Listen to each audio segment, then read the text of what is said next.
Okay, welcome to the ninth and final round of 2024's Rilton Cup.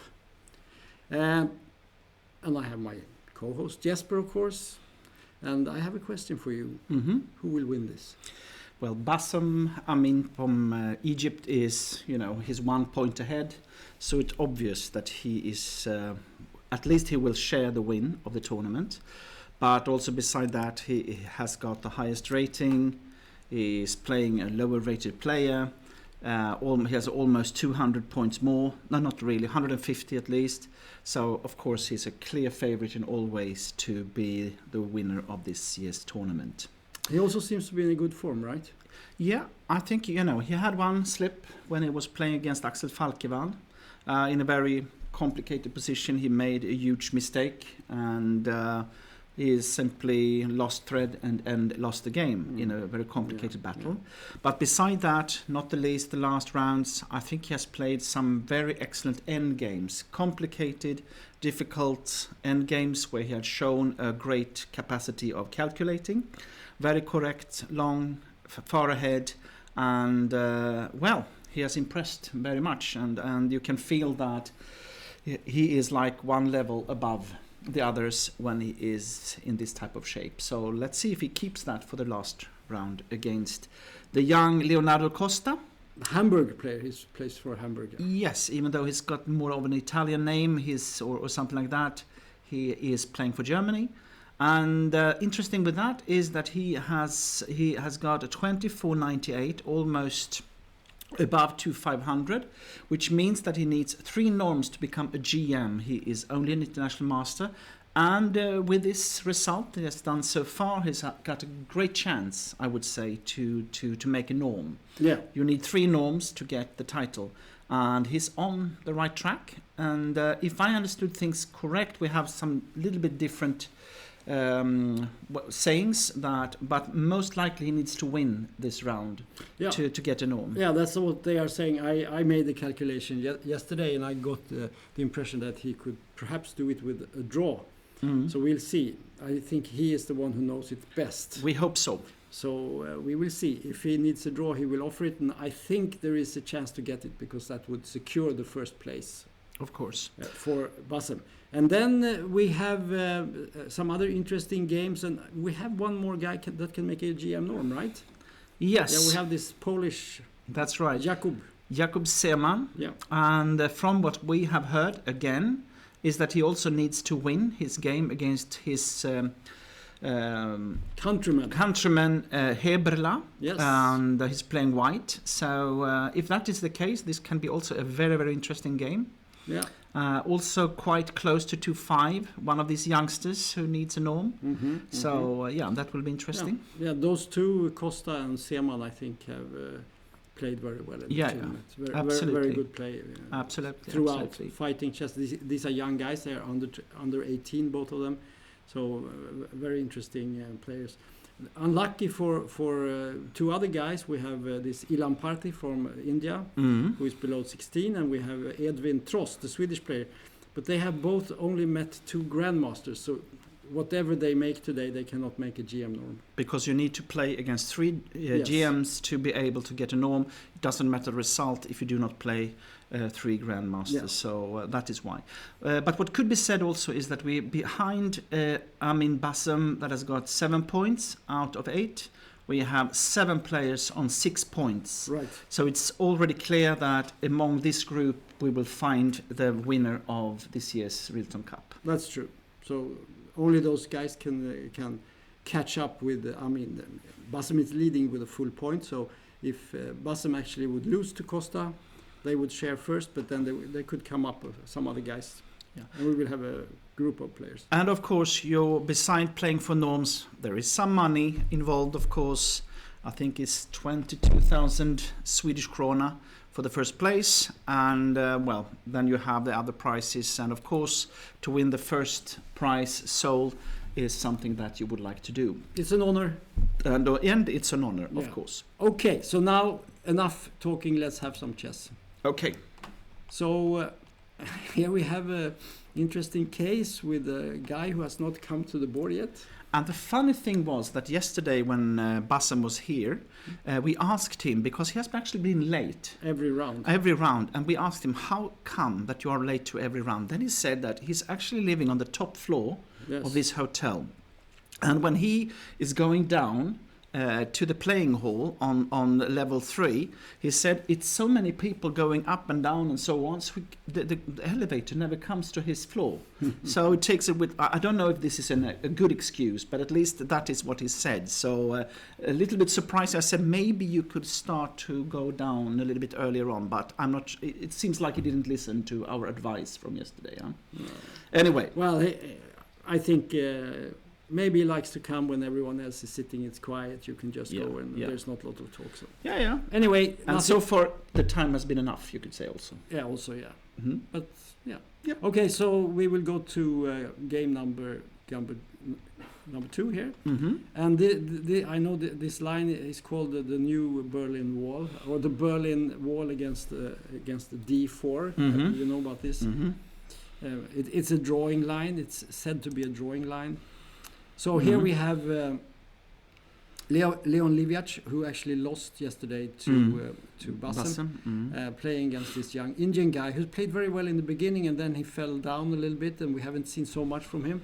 But now he's back up, fighting for the top prizes. We had a little bit of a theory that he got a cold or something, because he was been coughing during the game. So maybe he was not full of energy, as maybe now he's feeling better and is ready for the fight. Yeah.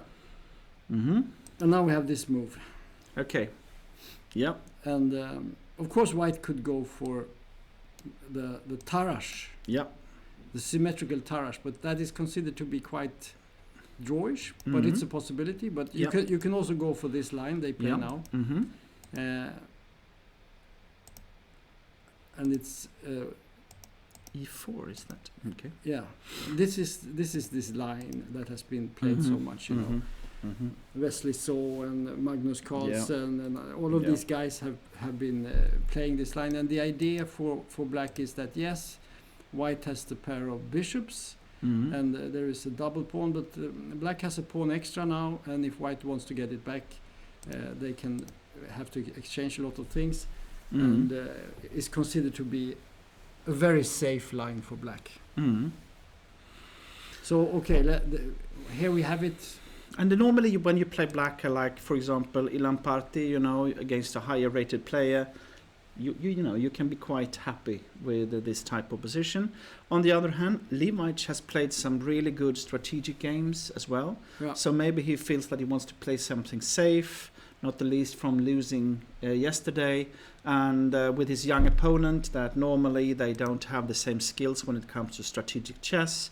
He wants to go for this type of line where you have, slight advantage, and then try to massage the position and show your strength in the end game. So we will see what happens here later. So here we have also a little bit of an original line. Yes. Jakob Seemann played E4, and we know that he's most likely he needs maybe a win. That's at least what the arbiter says. I thought perhaps he could make a draw and still make a GM norm. We'll see what happens. C5, knight F3, bishop B5. We have the Rosolimo, and now this move. Interesting. Yeah.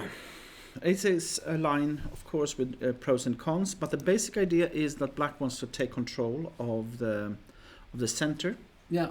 And one thing is, of course, this can be more of a drawing line if White wants to. I mean, I guess you can take on C6 and take on E5 and. But this is hardly super good. Is it? It's no. I don't say it's super. I just say it's more like a drawing line because it will be swapping queens and it will be quite boring game most likely. Yeah. So. What I mean is that Hebela is giving him the chance, but probably he knows that his opponent needs a win in the game, and then Yeah, if that is the case, and it might well be that. Yeah. then on the other hand, they are both from Poland, and maybe well, of course, Hebele will never throw the game, but yeah, there are some dynamics always when you play your countrymen. Of course. So anyway, bishop d6. But this is an interesting move, of course. To instead of playing d6, that is would be in a way the normal way to protect the pawn on e5. Yeah. This can be smart sometimes because normally when you play this move, you want to put the bishop on c7. And I guess that Black will continue with knight e7, knight g7, and sometimes threatening to play d5 with the bishop on c7, protecting the e5. So yeah, interesting. Yep. It's an interesting move. So, and then it's hard to say how White could punish it. Yeah. Normally, when people are playing with e5 and c5, White wants to play with c3 and d4 to open up. But with the bishop, can be quite okay on c7 for that as well. So yeah, basically you can gain some time by playing the bishop out and then quickly the knight and then you castle. So maybe this comes and then castling. So Black very efficiently gets all the pieces out, and then you have to deal with what comes after that. So we go to board number 4 here. We have Toms Kantans from Latvia playing against our own Edwin Trost. Yes, we have the Richter Rouser opening up. Yeah, so here we have a well-known line for both of these players, I think. Of course. And here you have a choice. It's actually, I would say that, was it 20 years ago or 15 years ago, it was more popular. You don't see it so often these days. But yeah, so it's more like Najdorf and a little bit other structures that is you are used to. But this is of course a good opening. And in these positions, bishop d7 can be clever because quite often you threatens to take on d4 and then put the bishop on c6 and so on.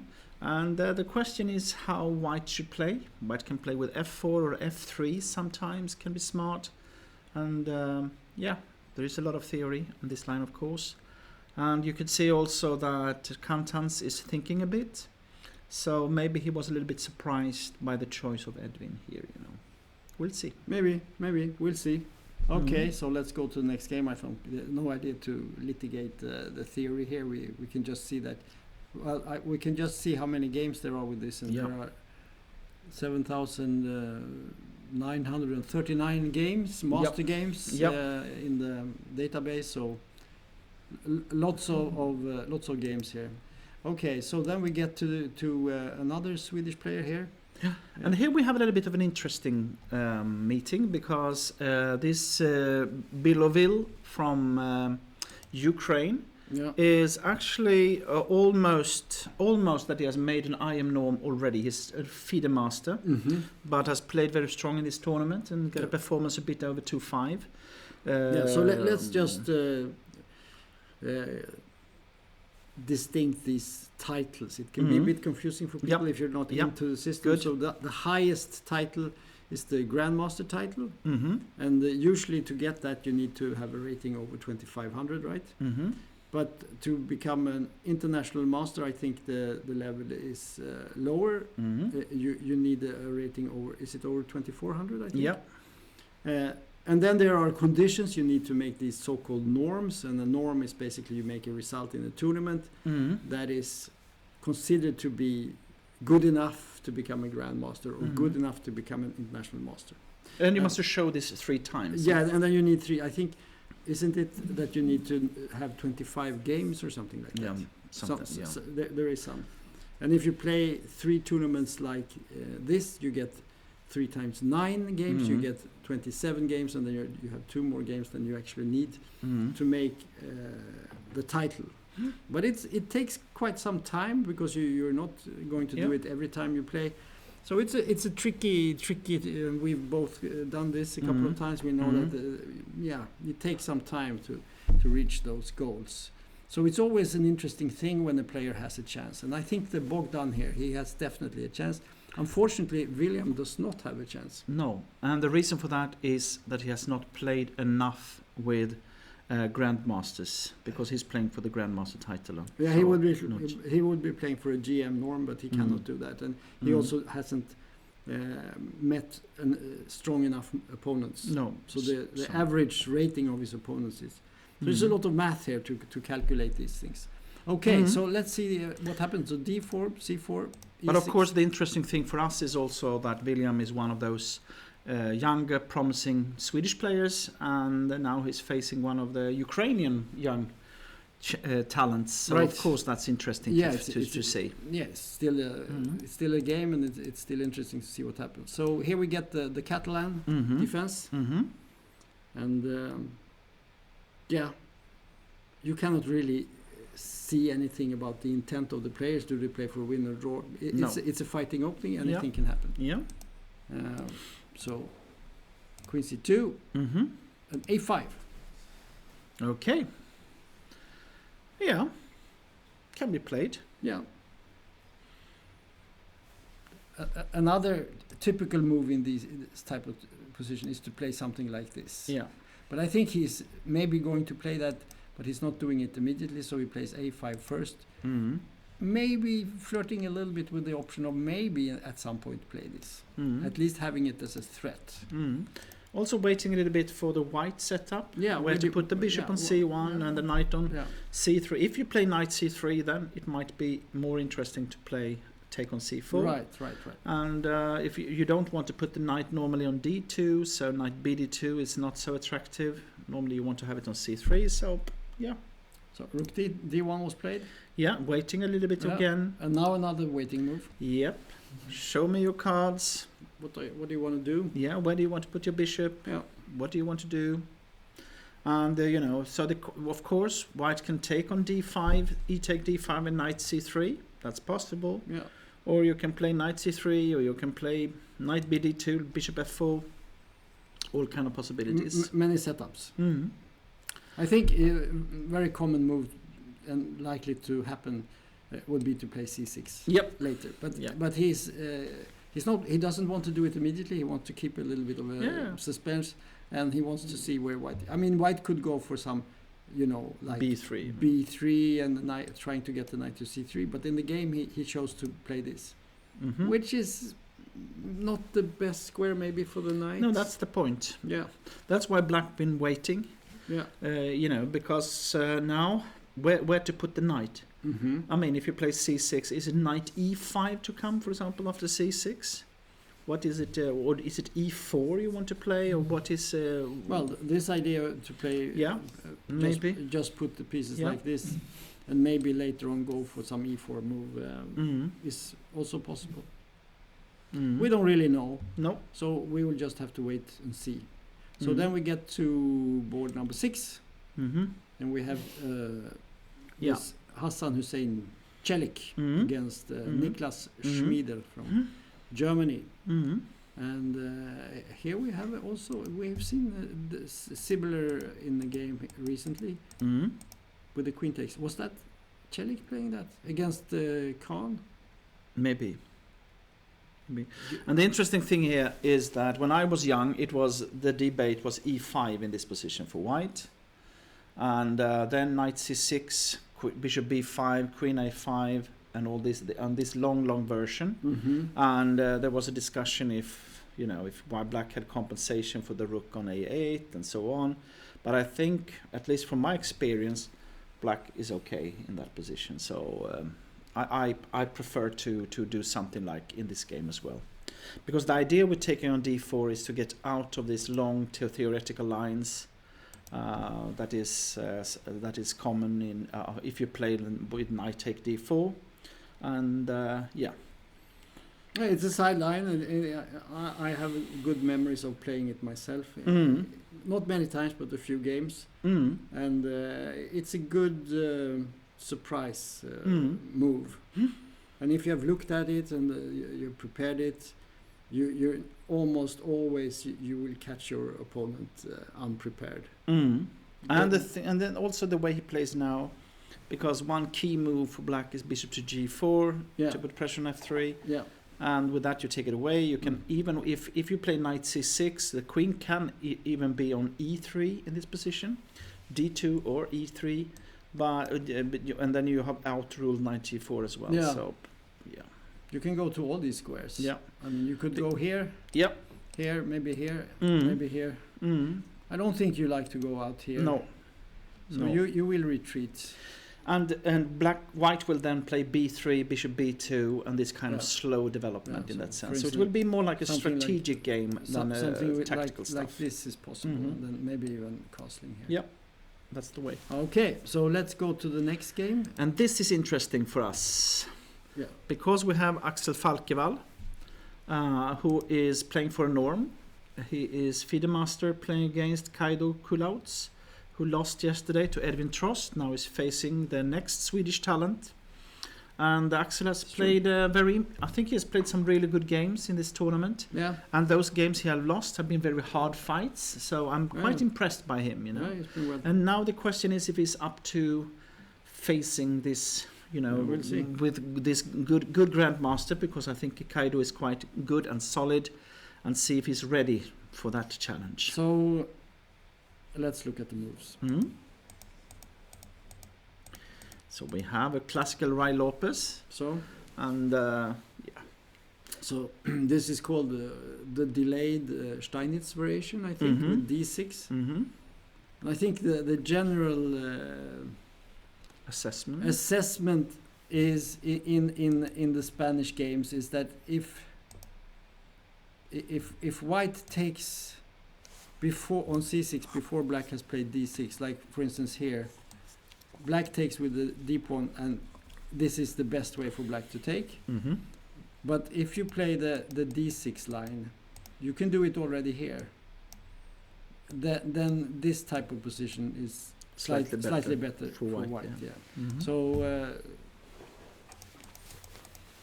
d6 here, and now there are many moves. I think this is playable. I have played c4 even. Yeah, Not now. Not after this. No, I think this is playable. I have played it here Mhm. because the knight takes is not good because of d4.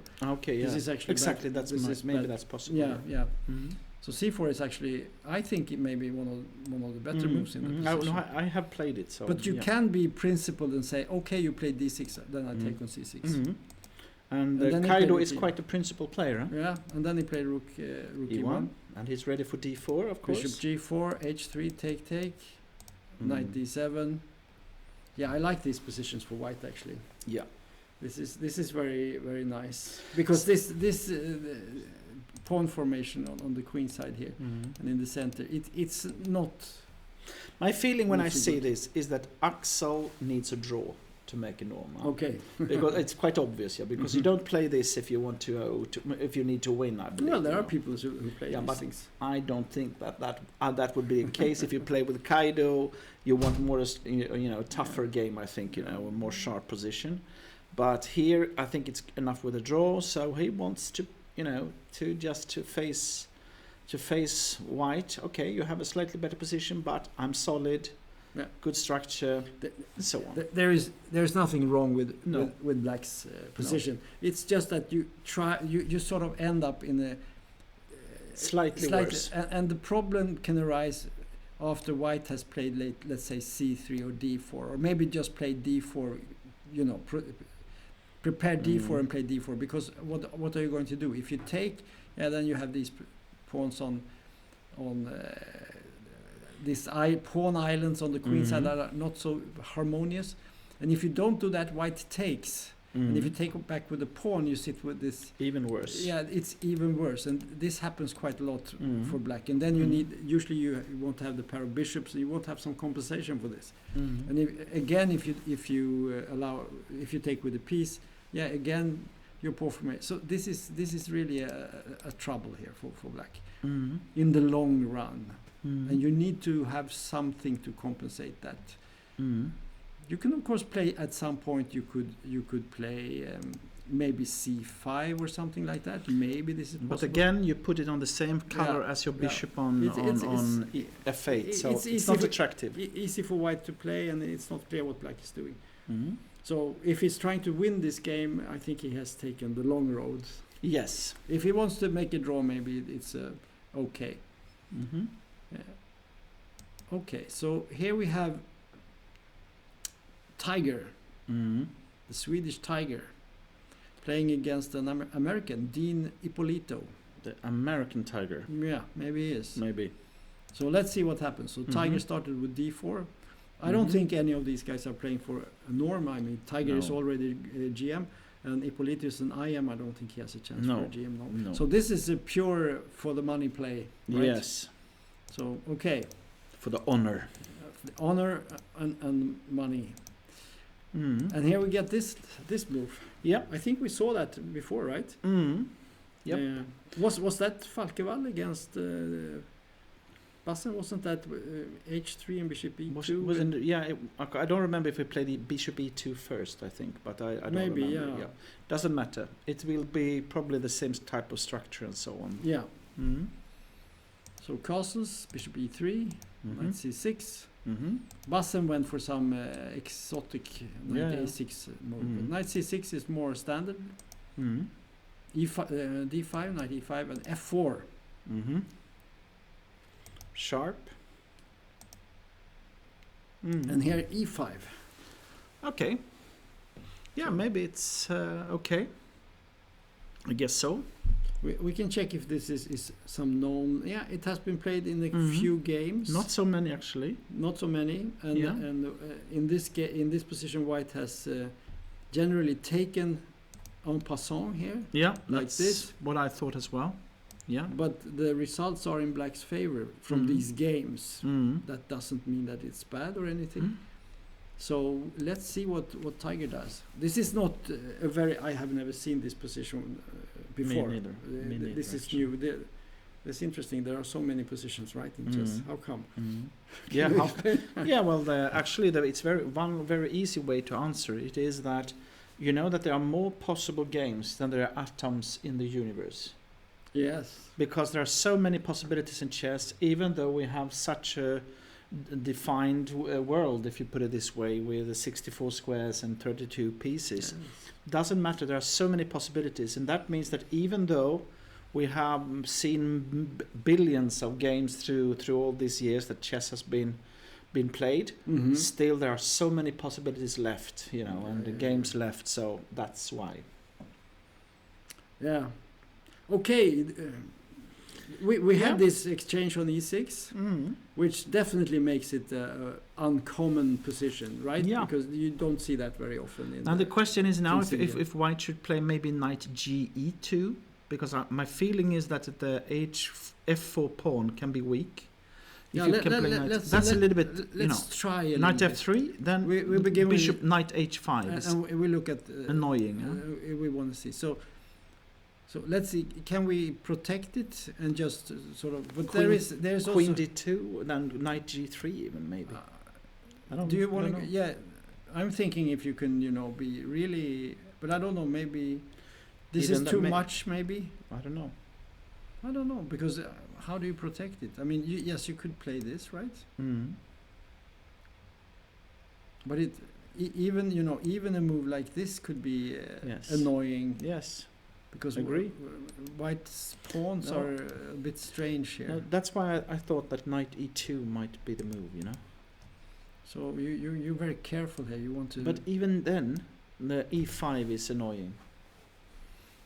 I mean, could you go for some really crazy stuff like this and then put the knight on f3? But that looks a bit dangerous. Maybe at some point you could even play d5 or something. But maybe g4. I think actually this could be the case because and Tiger is the type of person who likes this type of new ideas and so on. So and in a way because knight h5 was so it was a little bit scary move for White. So in a way this is logical, I think. Because this move, of course, is good in the way that it protects, but it's not. But even here, e5 is, I don't know. Then maybe f5. Okay. I don't know. This is knight g2. I don't like the move. If you have to do that, then you can question your previous play, right? G4, of course, is. But this is a move that I don't think Tiger would have any problems making. No. If he think it's No. the right move, he will just do it, and that's it. Exactly. Okay, interesting. We will see what happens here. So let's. I think we should look at one more game here. Please. This is board number 9, and we have this talented young Polish guy, FIDE Master Patrick Cieslak. And we should say something about FIDE Master. We talked about Grandmaster, we talked about International. There is also this title, FIDE Master. And this is a title that's different from these other two. Yes. Because the qualification is different. Can you explain the difference? Yeah, the only thing you need to do if you will want to receive the FIDE Master title is to go over to 300 in ELO. Yeah. That's enough. And then you just apply, right? Then you just apply and you pay. You pay. This is the point. Yes, the fee. Because some of those titles that we see is also, frankly speaking, a way of for FIDE, the World Chess Organization, to bring in money to the organization. I wouldn't say that for the FIDE Master. I think that's a bit unfair because getting over 300 is quite it's a difficult. I just say that there is a little bit of this aspect as well. Of course, yeah. But I agree. No. I just mean that it's not. Of course, you should have the title. Yeah. But I mean why do they have all these titles, FIDE? Because. Well, I think there is, because I remember when I started out and I played tournament, there were very few titled players, and there was only Grandmasters and International Masters, and if you had like 3 or 4 of those in the tournament, that was a lot.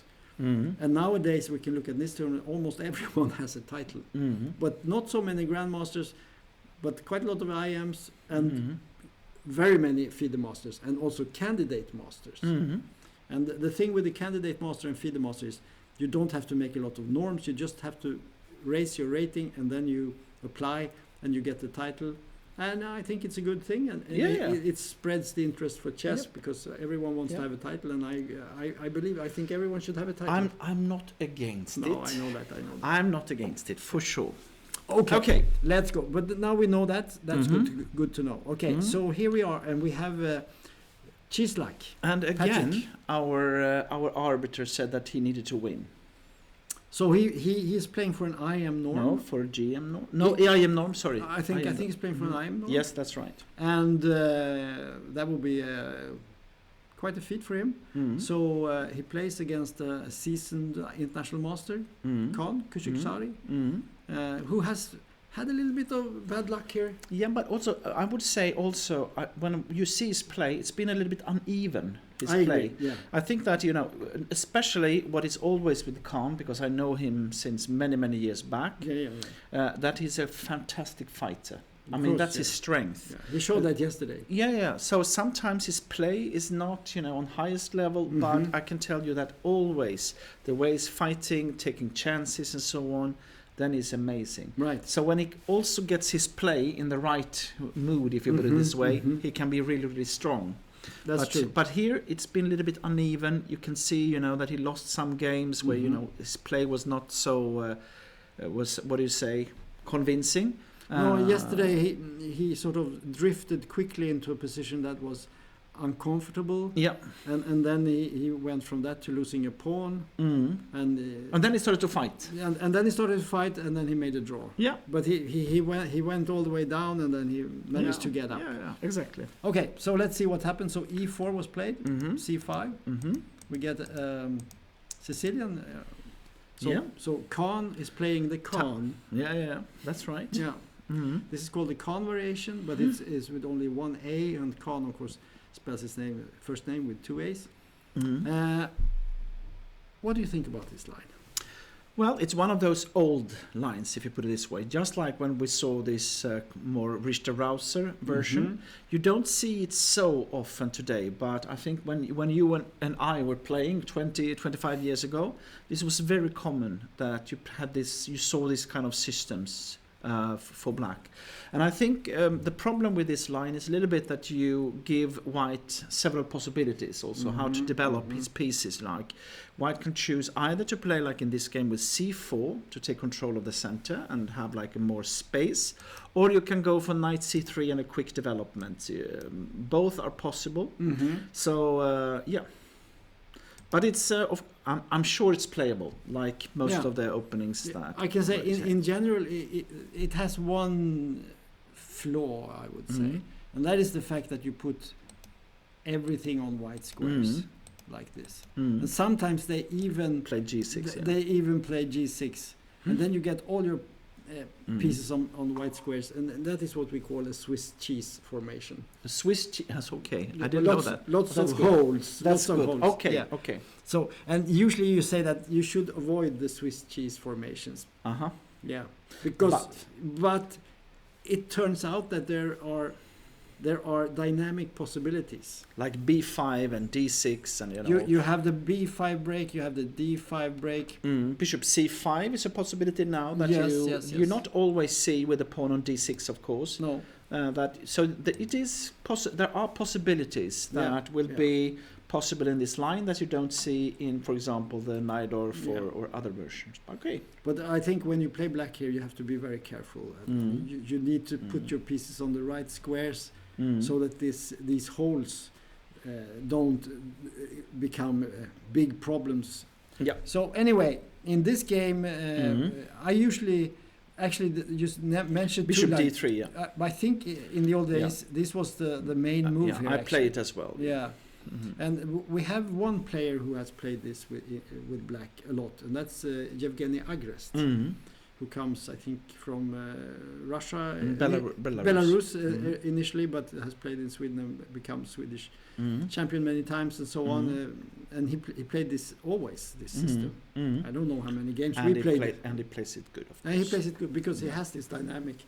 I think you should be a little bit aggressive when you do this. If you're a passive or very positional player, I don't think it's the system for you, because you need to play dynamically to compensate for the somewhat cheesy structure you get. Yeah. So C4, knight F6, knight C3, queen C7, and now finally white decides to exclude this Bishop B4. Because that was possible in the last move as well, Yeah, but then it's not so good, I think, because then I think you're hit by this. Isn't that the case?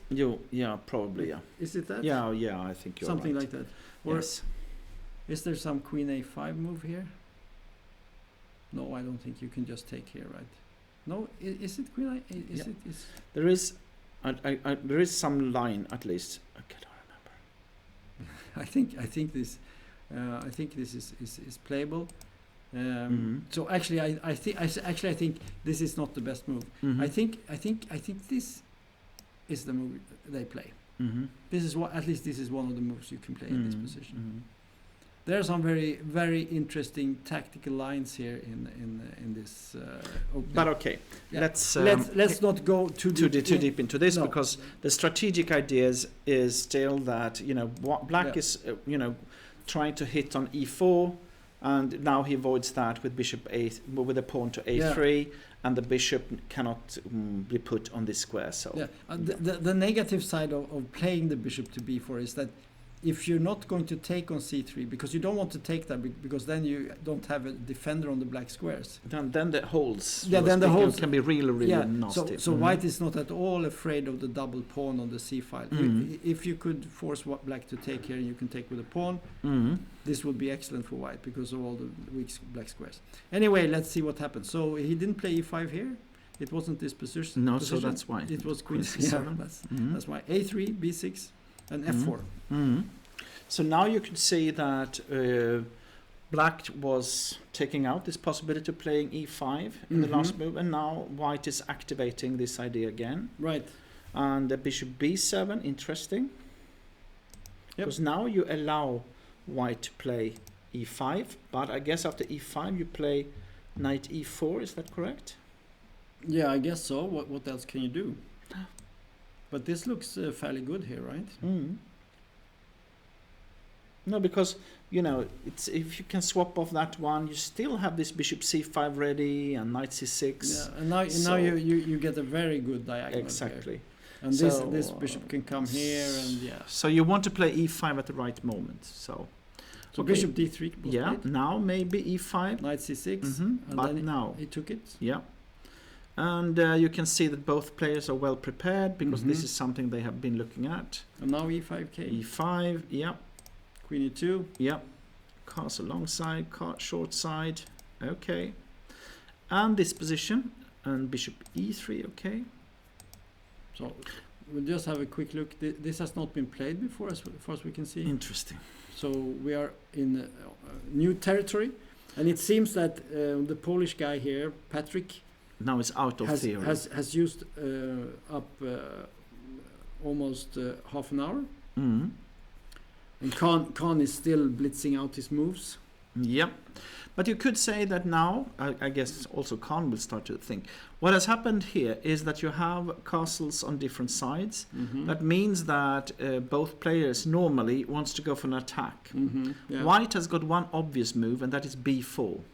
To try to do something. But what Black wants to do, it's actually to put a knight on d4, and this would be his defender, you could say, of the position. So yeah, and it's not so easy for White to break through on the queen side as you want. Rook b1, b4, because if you take with a knight on d4, if you take on c5, bishop can take on c5, and the long diagonal b7 down there can be quite strong. And Black is not going for the attack on the king side, but actually just developing pieces and putting the rooks on the opened d file and go for some kind of break in the center. So it will be a tough game, I guess, from now on. Yeah, you can see that there is potential for quite a lot of exchanges here. Yeah, there could be come a knight d4, maybe being exchanged off. The bishops get exchanged off. So we could have, in the end, a situation where we have this open d file, and if White could have like a knight on e4 against a black squared bishop on e7, White would be better, I would say. Maybe. It depends a little bit on how much. It all depends. Always. But you can sort of see in the future in the structure, there could be such. But I'm not sure Black is going to play knight d4 the first thing he does. No, maybe not. I think he will develop a little bit first and wait and see. Hope that White spends some moves on things that. But for example, if White plays queen f2, why would you do that now? To be able to play b4 in the next move. Okay. Yeah. So then you maybe force him to do it. Then you would probably do that. Yeah. So I think that this could be like a good move, queen f2, just because then I think probably this is needed, And now you also go out of this threat on the queen. So now b4 might be possible here. And now I think that Black again will just be waiting in this position. What happens if you take here? Yeah, well, I guess you take back. No, take back. You can take there, maybe. You take back. A take b4. A knight a4 or something. No, you can take on b7. Take on b7 maybe. Yeah, then you have to take with the king. Or maybe you can take with the queen. Maybe. Because we should take on d4, I take with the rook. I saw that. Yeah, this is. This is the type of thing that could happen. Oh, so what? No. What I wanted to play was more like knight a4 in this position. Yeah. And I'm not sure about this position, but I can say that this looks very dangerous. I would be worried with Black if I would be very worried too. So. Knight a4 is strong. I'm just showing this, playing around a little bit with the pieces. Yeah. And sort of because if White manages to get this b4 going, then he has something. Chances for because Black's king side or queen side or whatever you might call it, the king position here is not. This is not the recommended pawn shield. So maybe queen f2 is a good move. At least it's an idea to play like this. Yeah, because for sure Black is going to put the knight here, so you might as well anticipate it with maybe queen to f2 and activate the threat on b4. Yeah. This looks very reasonable.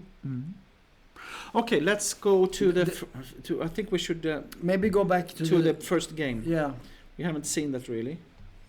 So let's see what happened. So there was e4. We haven't seen any more moves. and then straight into. So 10 minutes late, more or less, huh? Yeah. Bassem? And now we're in the Berlin. Berlin defense. Okay. And this is the classical line. Mm-hmm. And here we have quite a lot of options actually. Yeah. You can play this move, and then black calmly develops the bishop. Mm-hmm. Magnus Carlsen has played this quite a lot with white, Mm-hmm. but he usually makes a draw. Mm-hmm. Then bishop f1 or something like that. Yeah, then the bishop goes down here, and white claims to be slightly better. Slightly ahead in development because the knight on d6 is badly placed, but it's not much because it's totally symmetrical. So the interesting thing that this was played in, Berlin was becoming popular by Kramnik against Kasparov in 2000 in their world champion match, and since then we have actually seen this, and we have seen this type of different setups, and white has sometimes in desperation tried to find new ways to challenge, and without a clear success, to take it down. Yeah, but so, I want to say one thing about that. You said that Kramnik made it popular. Mm-hmm. I think this is not 100% true, because it was actually already very popular when he played it. Okay. Because I know that because I was following the Ray Lopez. I was commentating for Chessbase all these games, so I knew there was a wave of this, and a great interest. There was players like Tony Miles and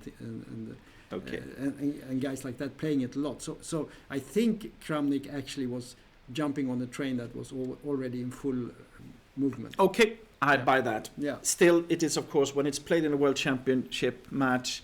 After that, it will become popular also on lower levels and so on. So actually, what happened was that the opening got a bad reputation after Kramnik had played it. Why? Because it was considered to be a very boring opening, only leading to a draw, and that was because Kramnik played it to make a draw against Kasparov. From what I understood, it became very popular after that. I saw it so many times after. Yeah, but it also got a bad name. Yeah. Of course, it's not like everyone who played it. They were supposed to be boring players, but the reason it got this boring name was because Kramnik played it in a boring way to make a draw. Yeah. Okay. So I'm not at all on the train with Kramnik sort of coming up with this line. Okay, you can check we disagree, but that's okay. You can check all these games with Tony Miles, who played for a win with black. And then it was a fascinating opening with lots of chances and endings with bishop pairs and things like that. So okay. Anyway, let's continue. A4 was played here because that's one other popular version. That's a way to keep a little bit more, because if you do the Carlsen thing here to take, this is considered to be very safe for black.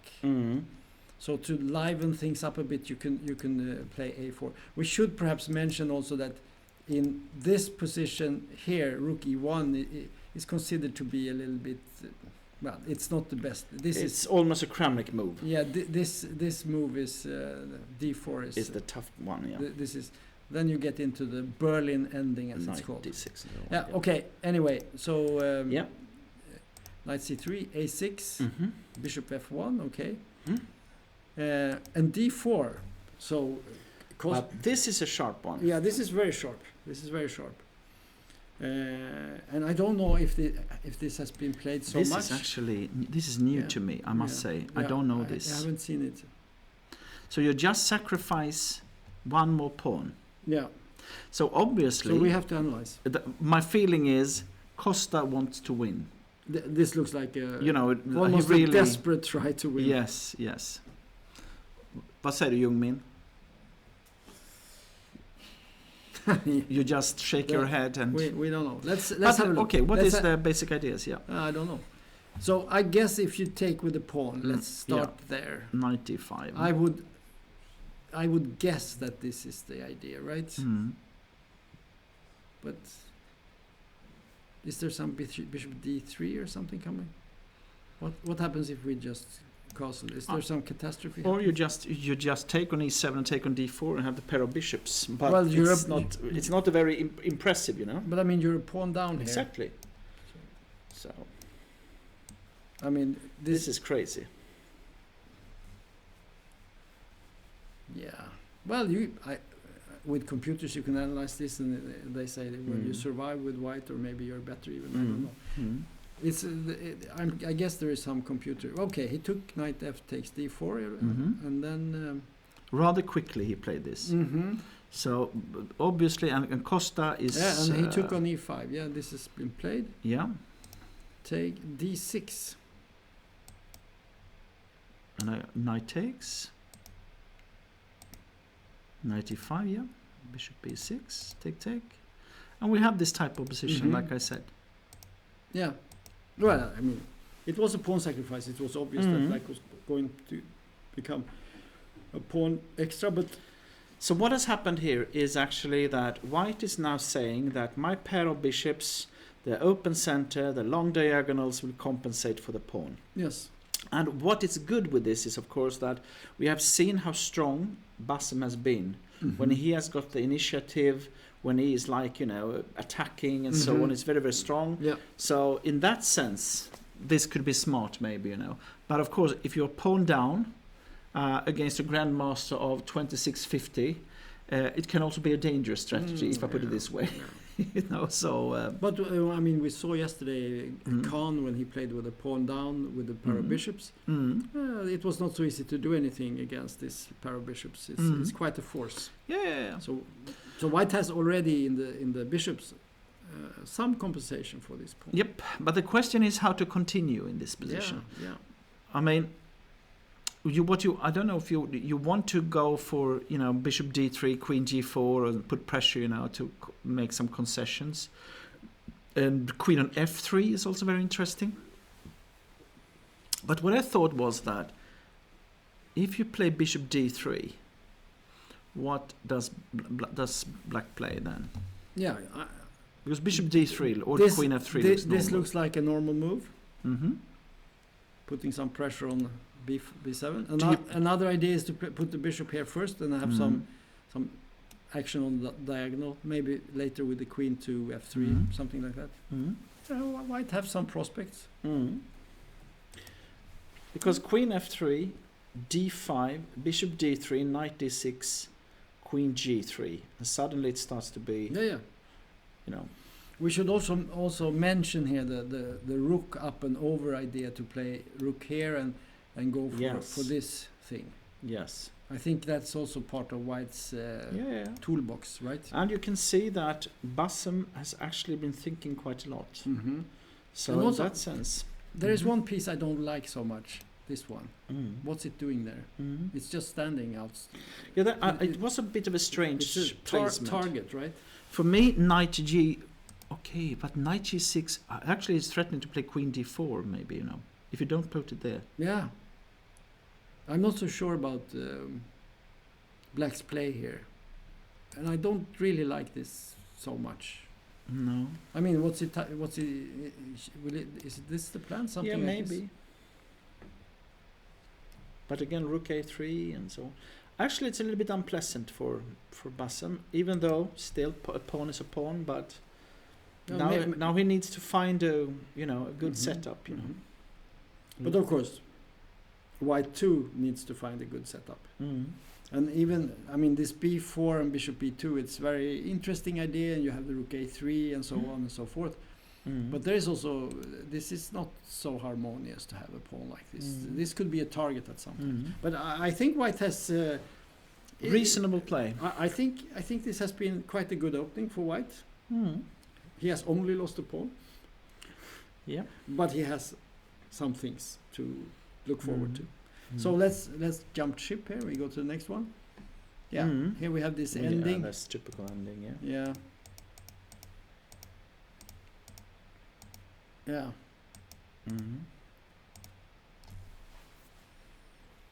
And the problem in this line is usually that there are so many exchanges that in the end there is nothing left, and it becomes a draw. So this.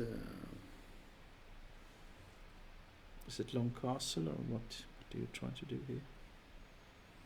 Yeah, I don't know what. I don't know if this has been played before. I'm not sure, but yeah.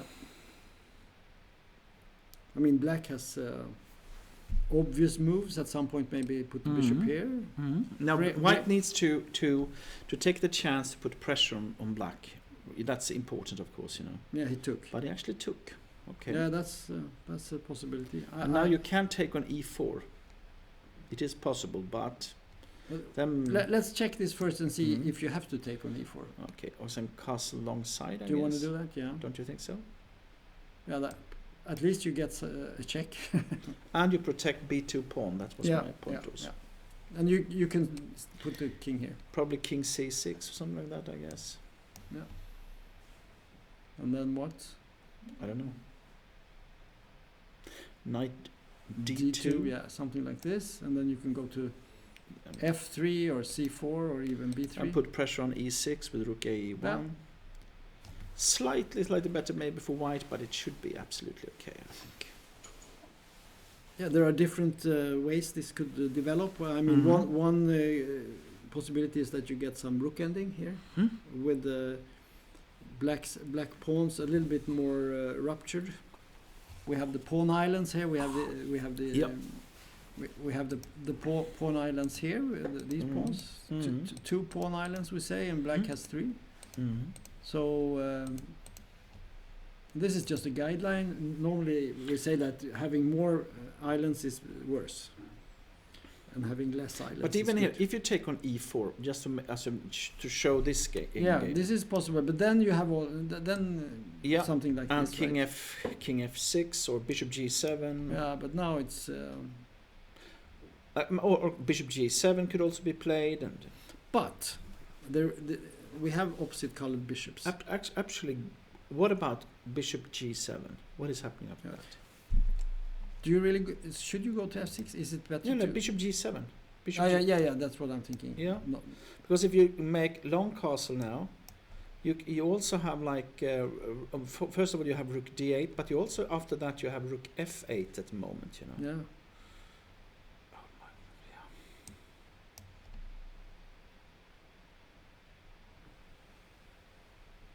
There is a risk that you might lose this pawn at some point. Yes, but you will risk it. You will probably lose it. But I just mean if you can swap off all the rooks, it will be a draw anyway, maybe. Yeah. So, but then you have to fight for the rest of the tournament. Then you will have this game that Birger was saying when we started this round. He said that the prize giving ceremony is prepared for 6:30.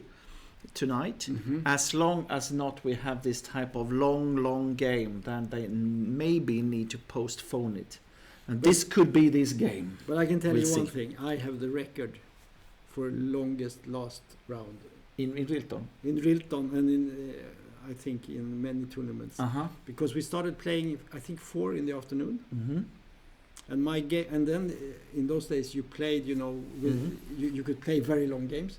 Because you had new time all the time, or what? Yes. The game ended 4 in the morning.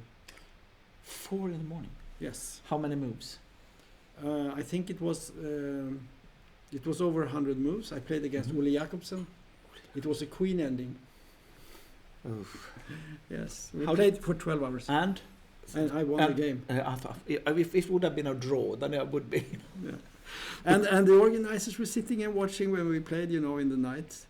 Was it crucial for the final standing as well? Well, there was some, a little not bit. Not in the top board, not in the top. Well, it was places 5-6 or something. It was not the win of the tournament. Yeah. No, I see. Okay. Oh, it was an interesting game. Yeah, I remember. I played my longest game is 197 moves. That's longer. I think my longest is 176. It was against Jörgen Magnusson. Okay. And we played a rook and bishop, and you helped me. Do you remember this? It was in Uppsala, I think, 1984. I did. I helped you. And I played. I was defending with rook against a rook and bishop. Yeah. And then it was 100 moves. You had 100 moves. Yeah, you had 100 moves, yes. So to try out. And we had played a long game before that. Yeah. And I remember that because then it was also a break, you know. So we played every morning for 5 days. We played, you know, a new 2 hours. So it destroyed my tournament. But you helped me because you showed me the defense of the 7th rank. Yeah. Second rank, whatever you call it. Okay. Yeah. Okay. Memories. Yeah. Not too maybe many we should speak about the tournament yeah. instead. Yeah. Not just okay. Oh, interesting. So here we had this position, Mm-hmm. and now White came up with a banger. Interesting. D4. Because if you take, then you have C3. Yeah? So I like this move. This Cool. is actually Cool. has actually been played before. We just checked the database, and we see that Cool move. one black player was actually Magnus Carlsen in this position. Mm-hmm. So this is theory. Okay. Mhm. So knight take was played. Mm-hmm. Bishop c4. h6. Interesting. And of course, White would like to play this, but it's not so It's effective. a check, huh? Because it's a check, and now you can play knight f6 or maybe even queen. I don't know what's Queen the best. E7 or something. Yeah, queen e7, something like that, and it's not really dangerous. Mm-hmm. So after h6, knight c3, knight f6. But Jacob has been thinking, huh? Yes, More than his but companion. they have both been thinking. They have only Oh, one. okay. Yeah, So now he was thinking. So they are Maybe this was a new move then, Bishop c4, because I think he made before that. I think he had. Yeah.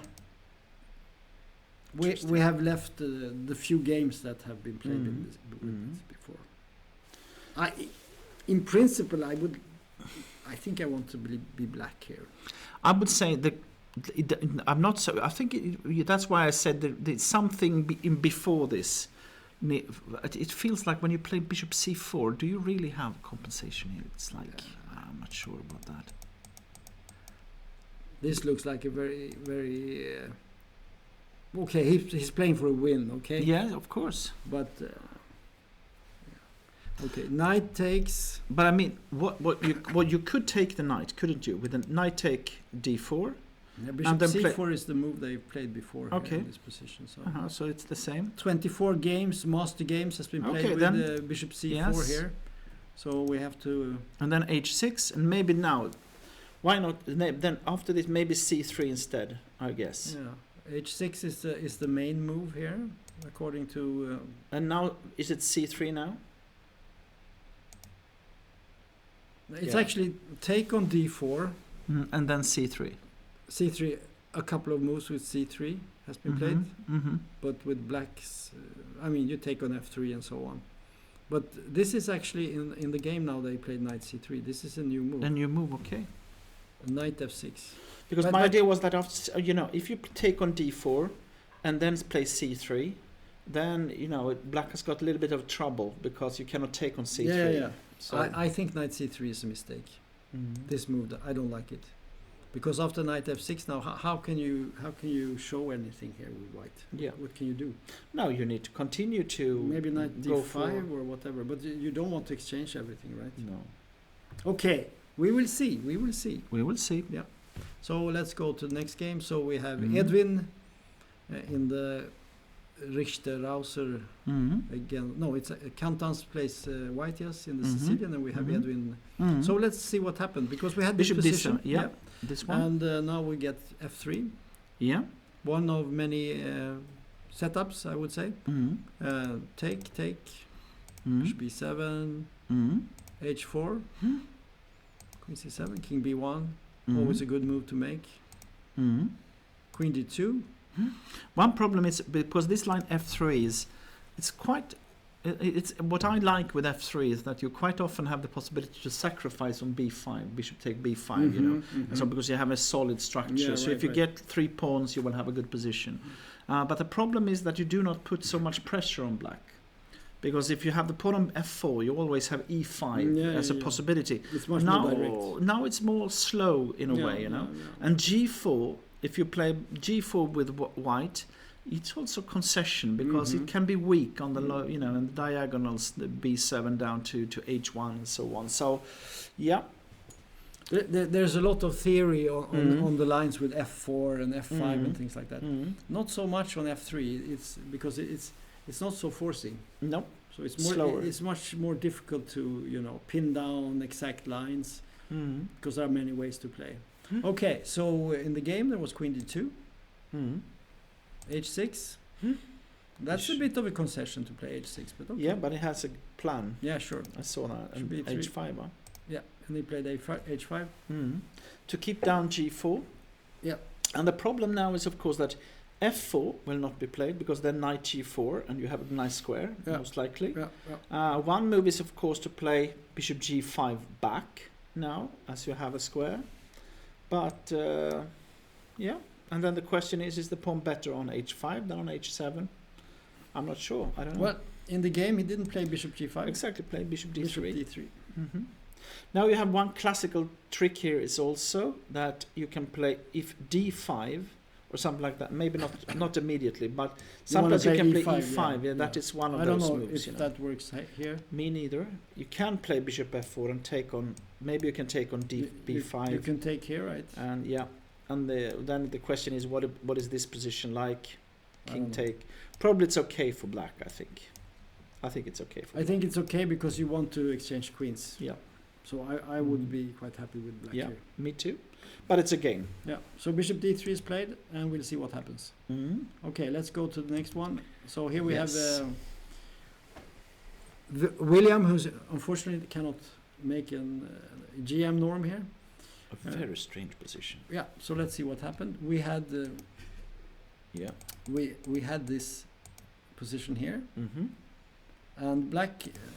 And I thought he actually played after this. 92, c5. That's one of the ideas because you don't. That's if you have the knight on c3 here. Just as an example, this would be suicide more or less because you have the knight on to b5, and pressure on d5. And also you have this enormous pressure, so you can just start taking, and the black position is. Very shaky. So, but here c5 is probably okay with knight on d2, right? So e4. Oh, that's also tough play. Yeah. So this is very interesting. The question is this some theory or not? It actually is. It has been played before. And Bilovil has only thought for a short time, so. But it's not like a major line or anything like that. It's really a sideline, but it seems to be quite an interesting one. Okay, so in the game... it's very confrontative, and the question is how to proceed, And he played... he took on d4, interesting also. Because now it's knight takes. I was a bit surprised by this move. I would probably take on d5, e take d5, e take d5, and... does he play e5? No. Well, let's say you take it. Then knight take d4. No, knight take d4. And now I think white is better actually. Yeah, could be.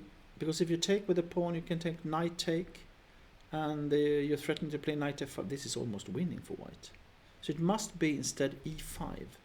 You think so? Yeah. Yeah. So you want to do this? Yeah. Maybe.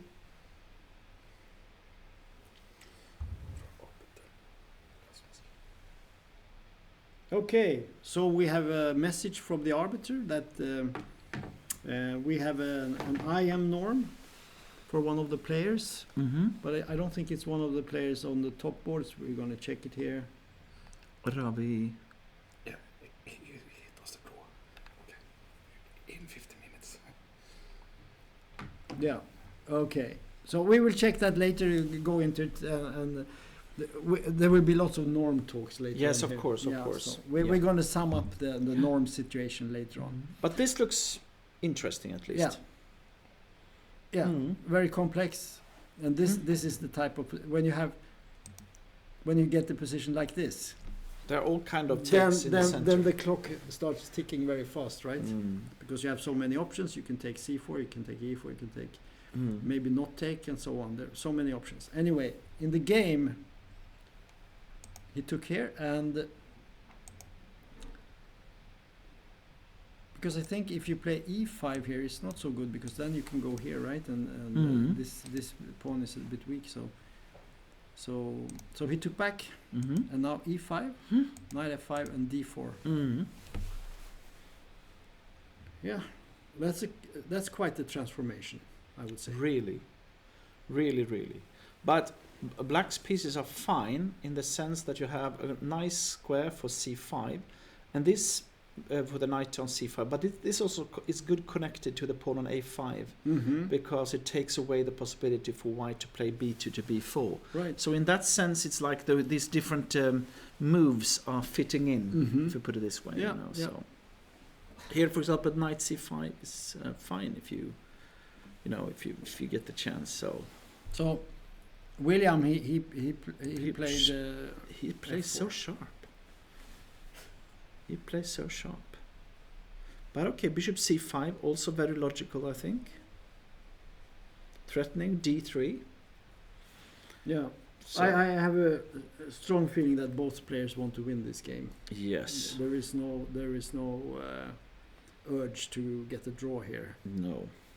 Okay. But I'm worried. I must say, I'm a bit worried for William here. Yeah, I bishop would- c5 I with, would- with the slight threat to win the queen. Mm-hmm. Queen d3, bishop a7, and now Exactly. queen f3. Mm. So white obviously wants to use his strong knight here on f5 to Mhm. get an attack. You would like to, in principle, you would like to get your queen here and then to mate on Mhm. g7. Of course, this is not so easy to achieve, Mm. but yeah, I don't know. This is interesting. It's a tough position. It's very tough. Also because, as the center is a little bit closed and so on, and all the white pieces are heading towards the king side. Mm-hmm. Sometimes you can go for this desperate attacks like g4, g5 now with the pawn on h6, Yeah. or open open up for the bishop on c1 and go for the h6. Well, So here, this is a very sharp position. but the piece that is really badly placed is this knight. here. Yes. So if you could get this knight to some other square, some good square. Mm. So I don't know which way it's going. But that's why, like g4, knight, queen Yeah. h3, and knight f3 or something like that. You yeah, know. and then move the queen over maybe, and then Mm. get the, Something like that. I mean, you could try something like putting the knight on f1, but then where is it going from Yeah, there? well, yeah, What's exactly. happening? Yeah. What's the next step? No, actually, I can see now. I was a bit afraid of this position, but after queen f3, at least some chances. It's a difficult position for both, I think. Yes. And black also has a knight problem. This one. Mm. I mean, you would probably want to go up here, But then takes on e5. but then white can take on e5. So we can just look at that. So this position here. knight d7. Yeah, and you can go, but suddenly Queen white g4. white might have, but maybe it's not so It's- dangerous. You could play maybe here. Mm. Yeah, very tricky position. Mm. And then with that, I think we go to the next game. Please. So, okay. So this was the queen takes d4 line. Mhm. h3, knight c6, queen e3. Yeah. He chose Like I d5, said, and then yeah. there was some exchanges, more exchanges. Yeah, this is very calm if you compare to the last. Yeah. It doesn't mean that this is a draw or anything like No. that. It's just a calmer position. So how would you develop here with black? Is it e6? or- E6 is the normal move, I think. Yeah. If you play g6, I would be afraid of queen c3. It's a Yeah. little bit annoying, I think. But there is also maybe at some point if you play e6, Queen, I don't know. Queen b6. could we? But maybe queen b5. Yeah, is fine. this is maybe impossible. I don't know. How is So, this? I think it's okay for black. I think it's okay for black. No. But okay. But I think more like e6.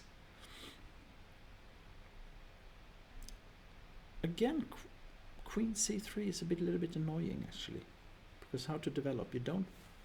I don't know. Is it? But could we go here? Okay, maybe. Bishop d2. Yeah, but then we get queen exchange. Yeah. Take and then f6. Okay. Something like this. Rook e1. And so yeah, it should be. It's absolutely okay for black, I think.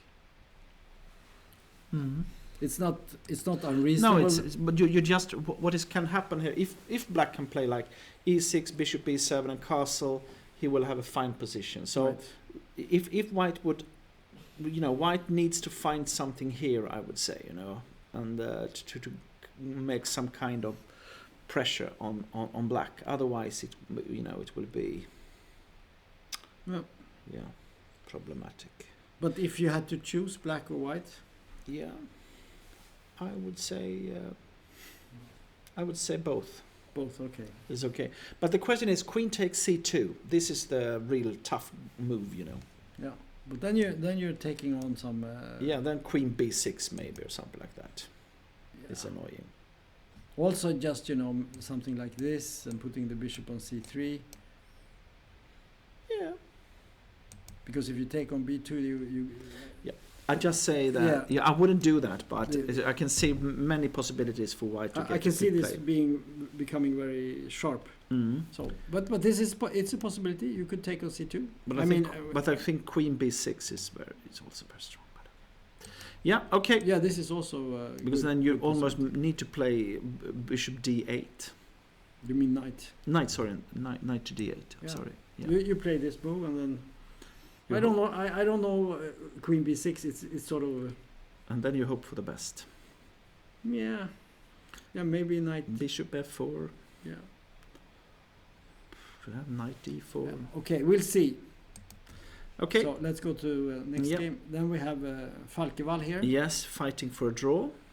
Knight d7 was played and knight a3. Mm-hmm. Okay, good. Knight's coming out. Mm-hmm. G6, knight c4, Mm-hmm. G7, knight a5. Interesting maneuver here. Yeah. Not foreseen by us. No, because he wants to force the pawn on c6 to move forward, to put it on the same color as the bishop on g7.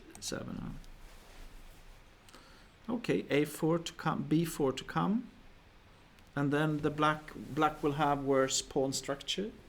If you play b4, c take, a take, that is always slightly better for white. So Yeah, and this pawn could be very weak. There is also at some points this could be annoying. Jump, creating some problems because black, of course, has to watch out. Lose the queen maybe at some point.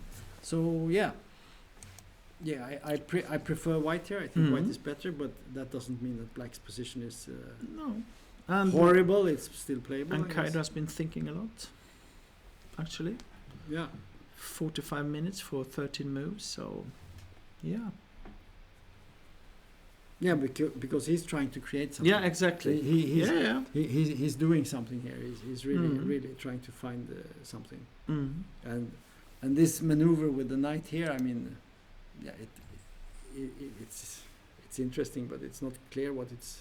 No, It might end up doing nothing, and he has to go back. So, but I must say, I like this move. yes. This idea, because it's such a clear strategic idea to play b4, Yeah. and if you play rook b8, I guess you play c3 even, and then go for b4. Yeah.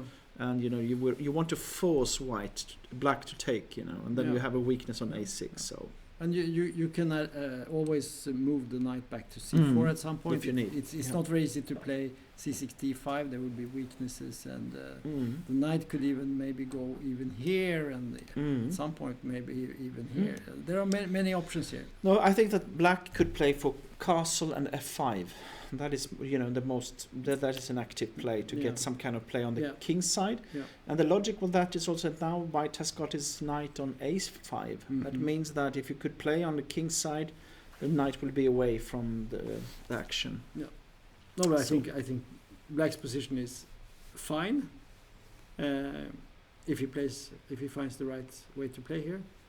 But there are pitfalls. You can easily end up with some problematic situation because of the pawns. So it's much easier to be white here. Okay. Next game, and he played g4. Not unsurprisingly, he played g4. I think it was almost obvious once you saw it. Because of your knight h5 thing. Exactly. So g4 was played. Not surprisingly, and then b6 and knight e2. Yeah. Yeah. Knight comes there, bishop b7, and queen d2, Mhm. and then we'll see. Now you want to play d5, huh? Isn't that the critical move? You have to do something Because otherwise, if Yeah. it's long castle and so on, you are so much far behind. So, but d5, what is happening then? Because then, what I was thinking about was d5, e5, d4. let's look at it just for a Mhm. second before we Sure. decide. Well, we have different options here. We could take on d5. Mm. It's not impossible, but then we of course open up. If we play e5, I guess there is always taking on c4 or playing d4 or something. I Mhm. don't know. Taking on Mhm. c4, but it's not. Well, it's probably very good. I don't know. So, what more do we have? Take on d5. Was that your idea? C takes d5 or? I don't know. I just say that d5 is the move, for black. Must be the move in the position. That was my feeling. But Yeah, of course, you need to prove. You I need think to do- black has a very nice position in a way. but one move, could that be short castle Yes. or long castle? Maybe Yeah. long castle is even better. No. And this is what you want to do. Yep. But can you do it? Yep. So okay, black, if he wants, can take a pawn like this. Mm. But then I guess you just want to do that this. was my idea. Yeah. And basically you're saying yes, you took the pawn, but you destroyed your position Mm. somehow. I don't know. Knight c5. Yeah. This is definitely a move. And my idea now was to take it actually, but I don't know. Then maybe you take on.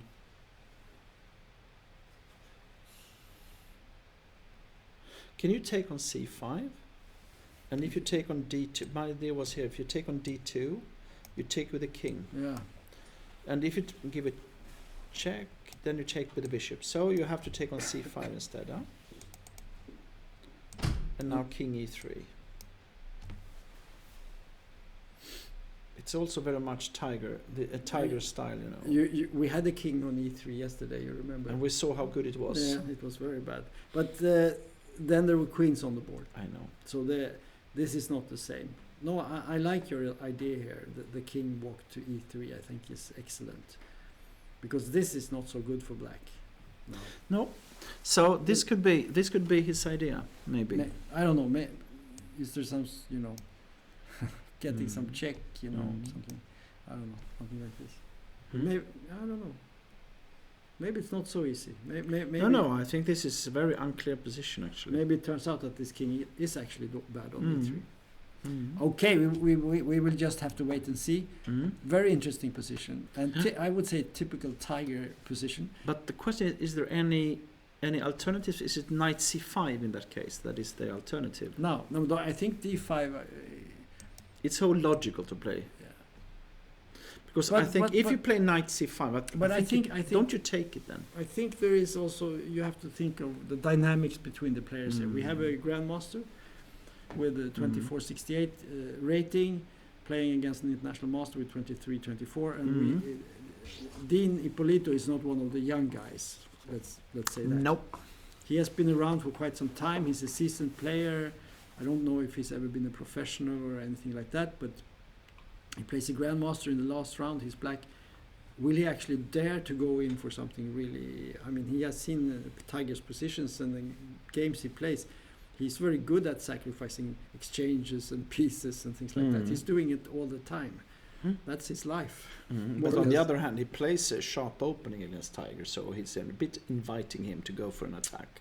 This is true. This is true, but that doesn't mean that he is going to initiate some No. We'll very see. complex position with. But d5, I like it a lot. And I mean, it's logical. it's the obvious move. It's the obvious move because you want to open up before the white king has come to castle.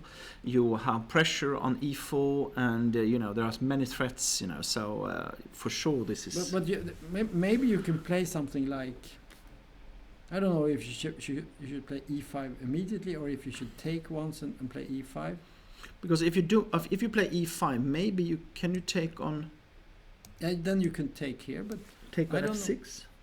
no, but maybe you can just play very slowly. I'm thinking maybe Mhm. you just play like this.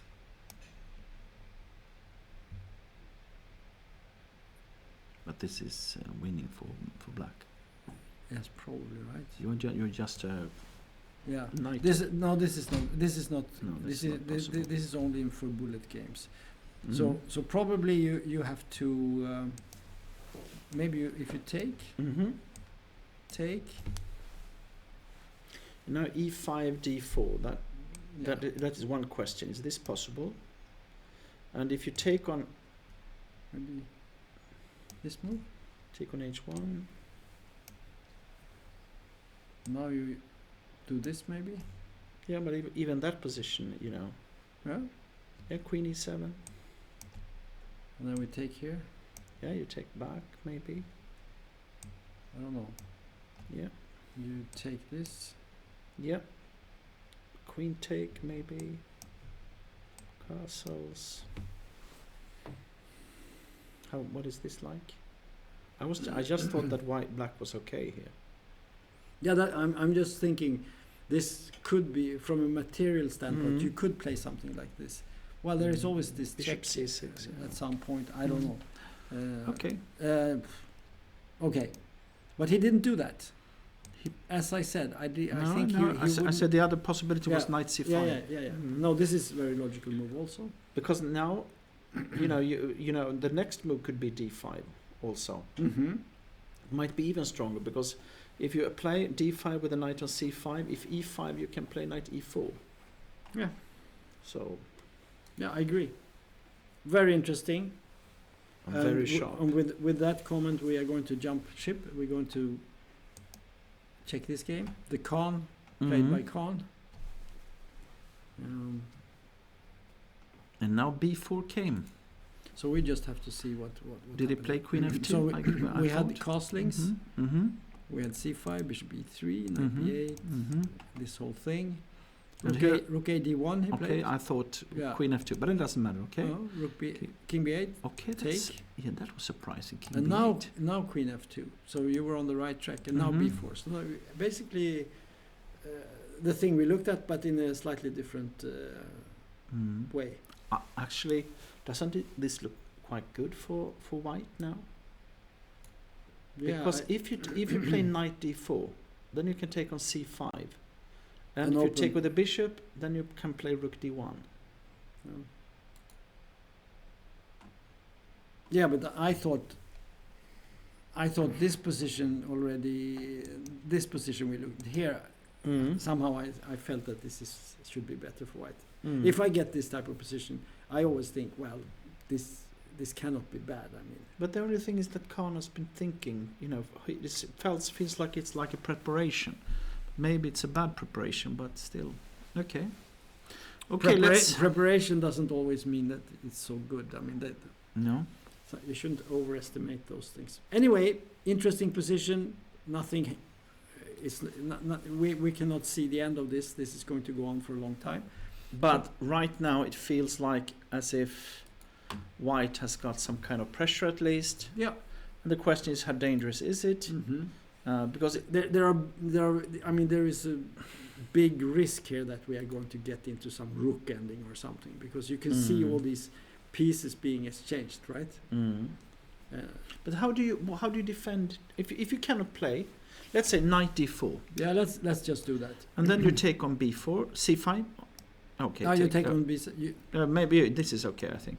Then you take. Yes, take on c5. You could play like rook d1 if you want to. Yeah, but I was going to do it in the next move. But what happens here? Yeah, you can do it now also.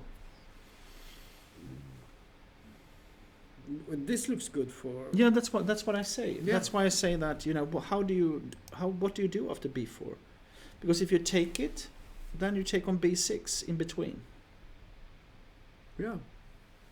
Yeah, but I think white is better here. Yeah. So Khan will have to show his defensive skill now. Exactly, that's what I thought as well. You know, So that he will have to go into some bad ending and then make a draw with the pawn down or something. Yes, This is that's right. This is what's going. Now on. this looks dangerous. Okay, so this line he played here, because he has played, I would say, quite an unusual line, because first he moves his pawns on the queen side and then he castles. Dangerous. Maybe he's playing for a win and he wants to take risks. Maybe. So let's go back to number 1 again here. We have this very interesting position. And we have to knight f5 we left, and I can tell you not many moves have been made. No. And we can see that Costa is still in his preparation. He has 7 minutes more than he had when we started. God. And Bassem has used more than half an hour.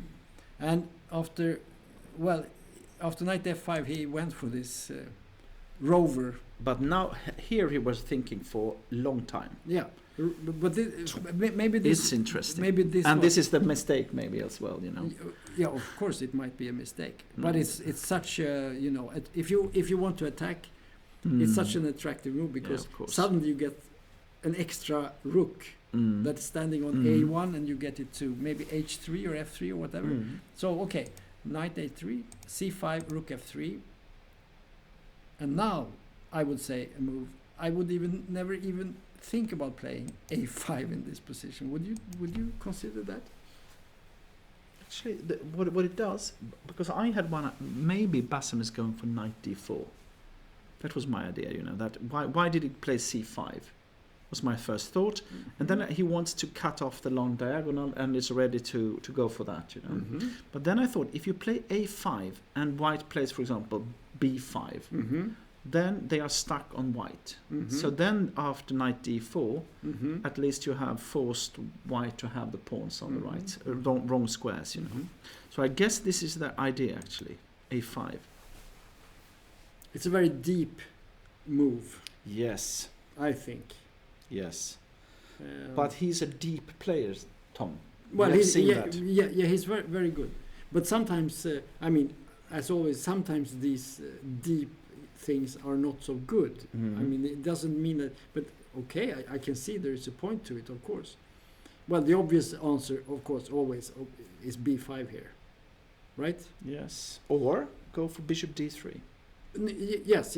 This is the aggressive approach. But if you just react to what's happening here, you don't want to take, because then you get weakness. You don't really want to take on c5 either. Then you want so this looks like the most normal strategic move in the position, and then play from here. But maybe I think I understand what you said, but I think there is another reason actually for a5, and that is that after this move, you could actually play this move, because c5 is not hanging anymore, and maybe you threaten to play d4 and kill the diagonal. But the move is bishop d3 in this position. Yeah, probably yes. And then we don't know. Maybe now he wants to go knight d4. Was that your idea? Take. And now you want to sacrifice on h7, but it's not possible. And now, you know, you need to react to this a5 still with the white. You're threatening to play bishop g4 as well, I guess. Is it queen d2? I think so. Could be. I'm looking at rook g3. I'm thinking in terms of delivering a mate fast and furious. But yeah. Okay, rook g3. I don't know. Let's take a look. Because if you take on, let's take on b4 just to see what happens. Yeah. Yes. So queen h5. So now we have different. We can take on h7. We take g7. Take on e6. You know, we have to calculate that. Of course. I don't think they work, but. But you have rook. Yeah, why not? Take on h7, queen h5, queen h6, and then g6. Take on e6. Yeah. So. I wanted something like this. Here, and let's say g6, and now of course this. And yeah. So, yeah. And then it will be... Then it's more or less a forced checkmate. Huh? Then it's game over, yeah. Mhm. So instead of course, not to take on b4 in that position. That's not the move. So we can say immediately that, yeah, you could play a move like b5, but It's just it's not so good, I think. no. That's wrong. So bishop d3 is the move, Mhm. but maybe knight d4 is not No, it's true. forced. What do you Or play may- instead? let's say we do that, because it's not so easy to find another move, right? No. I think this is the right So move. so yeah. this, and you could go straight away here also. Yeah, but I'm pretty sure that the move Black will play in the end here. Rook G. I think it's Queen F6 is the move. That's my feeling. Yeah, he has to play some very solid move here. It's very dangerous. And maybe then I was thinking about, this move, because you can Mhm. take on d4 maybe if you want to at some point. If you take now, if you take the take on b4 now. Yeah. Is And there then a- you threaten to take here, and suddenly you have some counterplay. Yeah, that's the idea. That's a good idea. Mhm.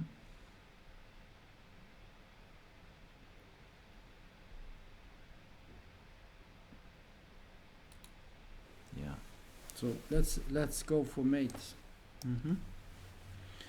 Is it possible? Okay. Maybe h6. Yeah, h6 probably. for sure. Maybe this is not so much.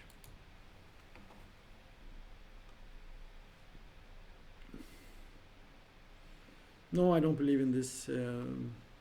It's not. It's hard to see. You need to play a move like Rook F4, or something, but it's not easy to see. No, it doesn't really work here. So, No. so there is no automatic. And this is, of course, what he's calculating with right now.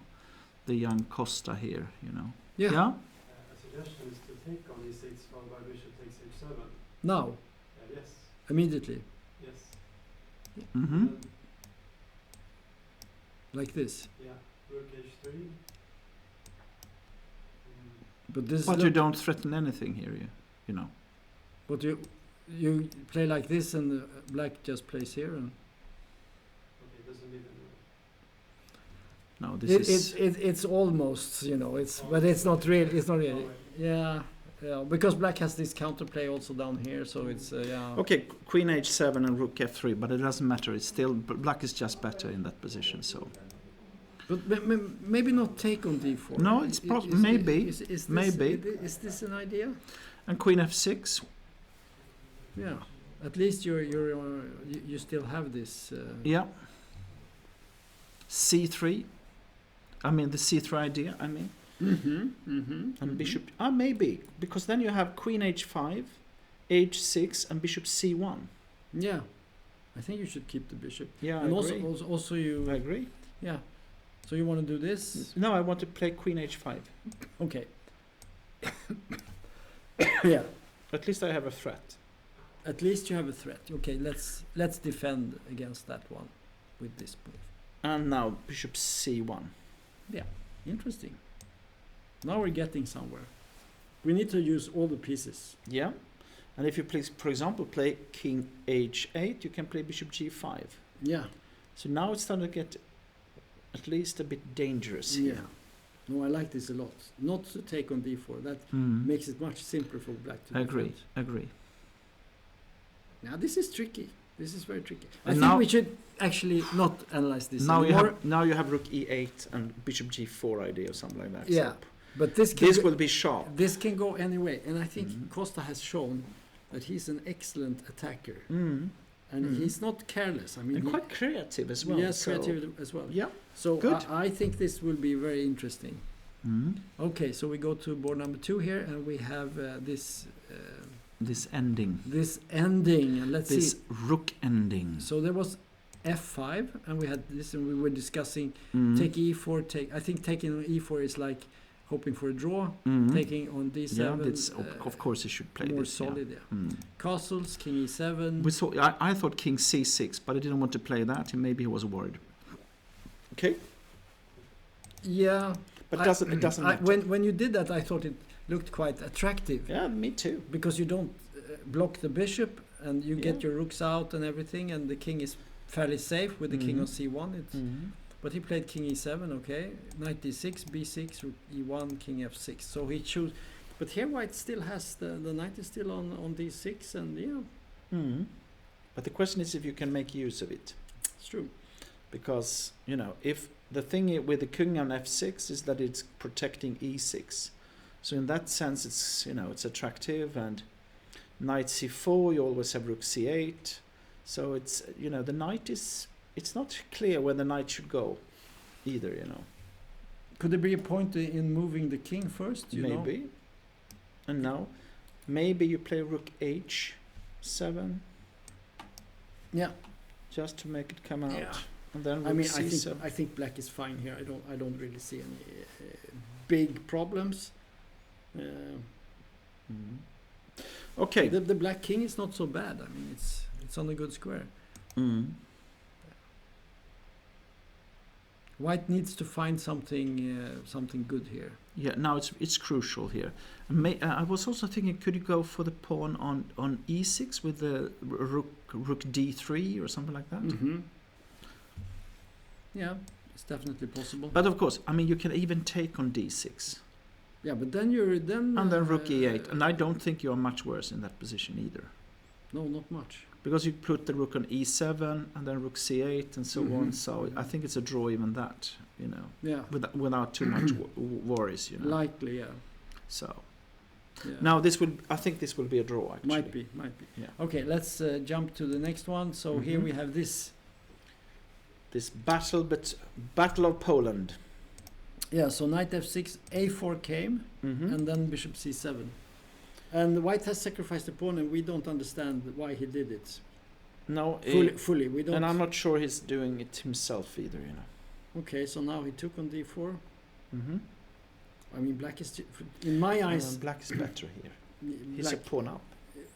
yes, What will happen now is c take d4 and then knight d5. yeah, And then you take, bishop take and short castles or something like that. yeah. Well, the bishop is good, but at some point black will play. But the bishops are a bit hemmed in here. It's not so. Yes, but so- on the other hand, white's bishop is not extremely no, it's true. impressive on No, c1 either, you know. you need to play the rook here maybe at some point. Play d6 and then Bishop e. bishop it. But even then, it's not. Okay, I mean, white is okay. White has some White composition. has the idea of rook a3, again. if you see that. Yeah. So maybe. So there is. Okay, so maybe, you know, some. So do you think he should take with a e pawn? Yeah, could be. To open up the bishop. Why not? I don't know. Knight d5, Yeah. take. Bishop Well, take. white has some Some. So maybe, or should you keep it? Maybe then I think c take d4 looks more solid actually. I think c take d4 and knight d5. Now you can actually take on e4. Is that queen g4? What is that? Yeah. It looks a little bit dangerous Yeah, and that g5. because white has two Yeah, pretty well placed pieces there, and the bishop is playing well on this diagonal. So I would say this is dangerous. but knight g5 here, Yeah. and knight e6 you have, you know. Yeah. d6 will come. It's not clear. Nothing is clear. f4 maybe. Yeah, and take. Bishop takes maybe. Bishop take. And queen. Castles. And then you take on d4. You have at least gotten one of your pawns back. And d6. I and don't d6. know. I don't know. I believe that white is still fighting for equality, but What about rook e1 after e takes f4? Because you have a check. In with, After e takes f4. In that way. you mean in this line? Yeah. Queen g4, knight g5, f4, take, rook e1 check. Yeah, you can play this check if you want to. yeah, Queen and takes g7. king f8. Maybe king f8. Yeah, I don't know. How's this? Yeah, that's Yeah, a that's question. always. It's always like that. What is this? How is this? How is this? But I agree. Actually, I think this looks like White has some decent compensation. He has sacrificed 2 pawns, but Black's pawn formation is shattered, and all the white pieces are playing. So We'll see. I believe in Black, but it doesn't. yeah. But this, A little bit. could be something. Could be something. This King F8 is not so nice. So I Okay. agree with you. Rook E1 is definitely an improvement in this position. Okay. Yeah. Very good. So So let's see what it. But Interesting. C take D4 still. yeah, I think and it's the solid move. Also and after. then exchange some things and Yeah. Castle get your pieces out, and probably it's Yeah.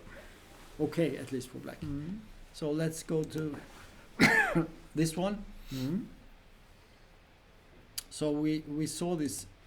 Actually, this is quite an interesting idea that White is playing for now, and after this, because when this is happening and you have such a solid pawn structure with White on the King side, you can actually start to go for the Queen side with C3. I mean, Rook C1 and C3 and so on. Yeah. So in the game there was Bishop G5. We said this is a possibility. Rook B8 and now Rook C1. Yeah. And the idea could be to play C3 actually. Yeah. At some point. But look at the times. Toms has used a lot of time. Yeah. So I guess that he is not in his comfort zone, at least, with the position and so on. Because what can happen in these positions is that as long as Black is not making a castle, then what should White do? So it's a little bit of a tricky position for White sometimes, in a way, what to do in this position.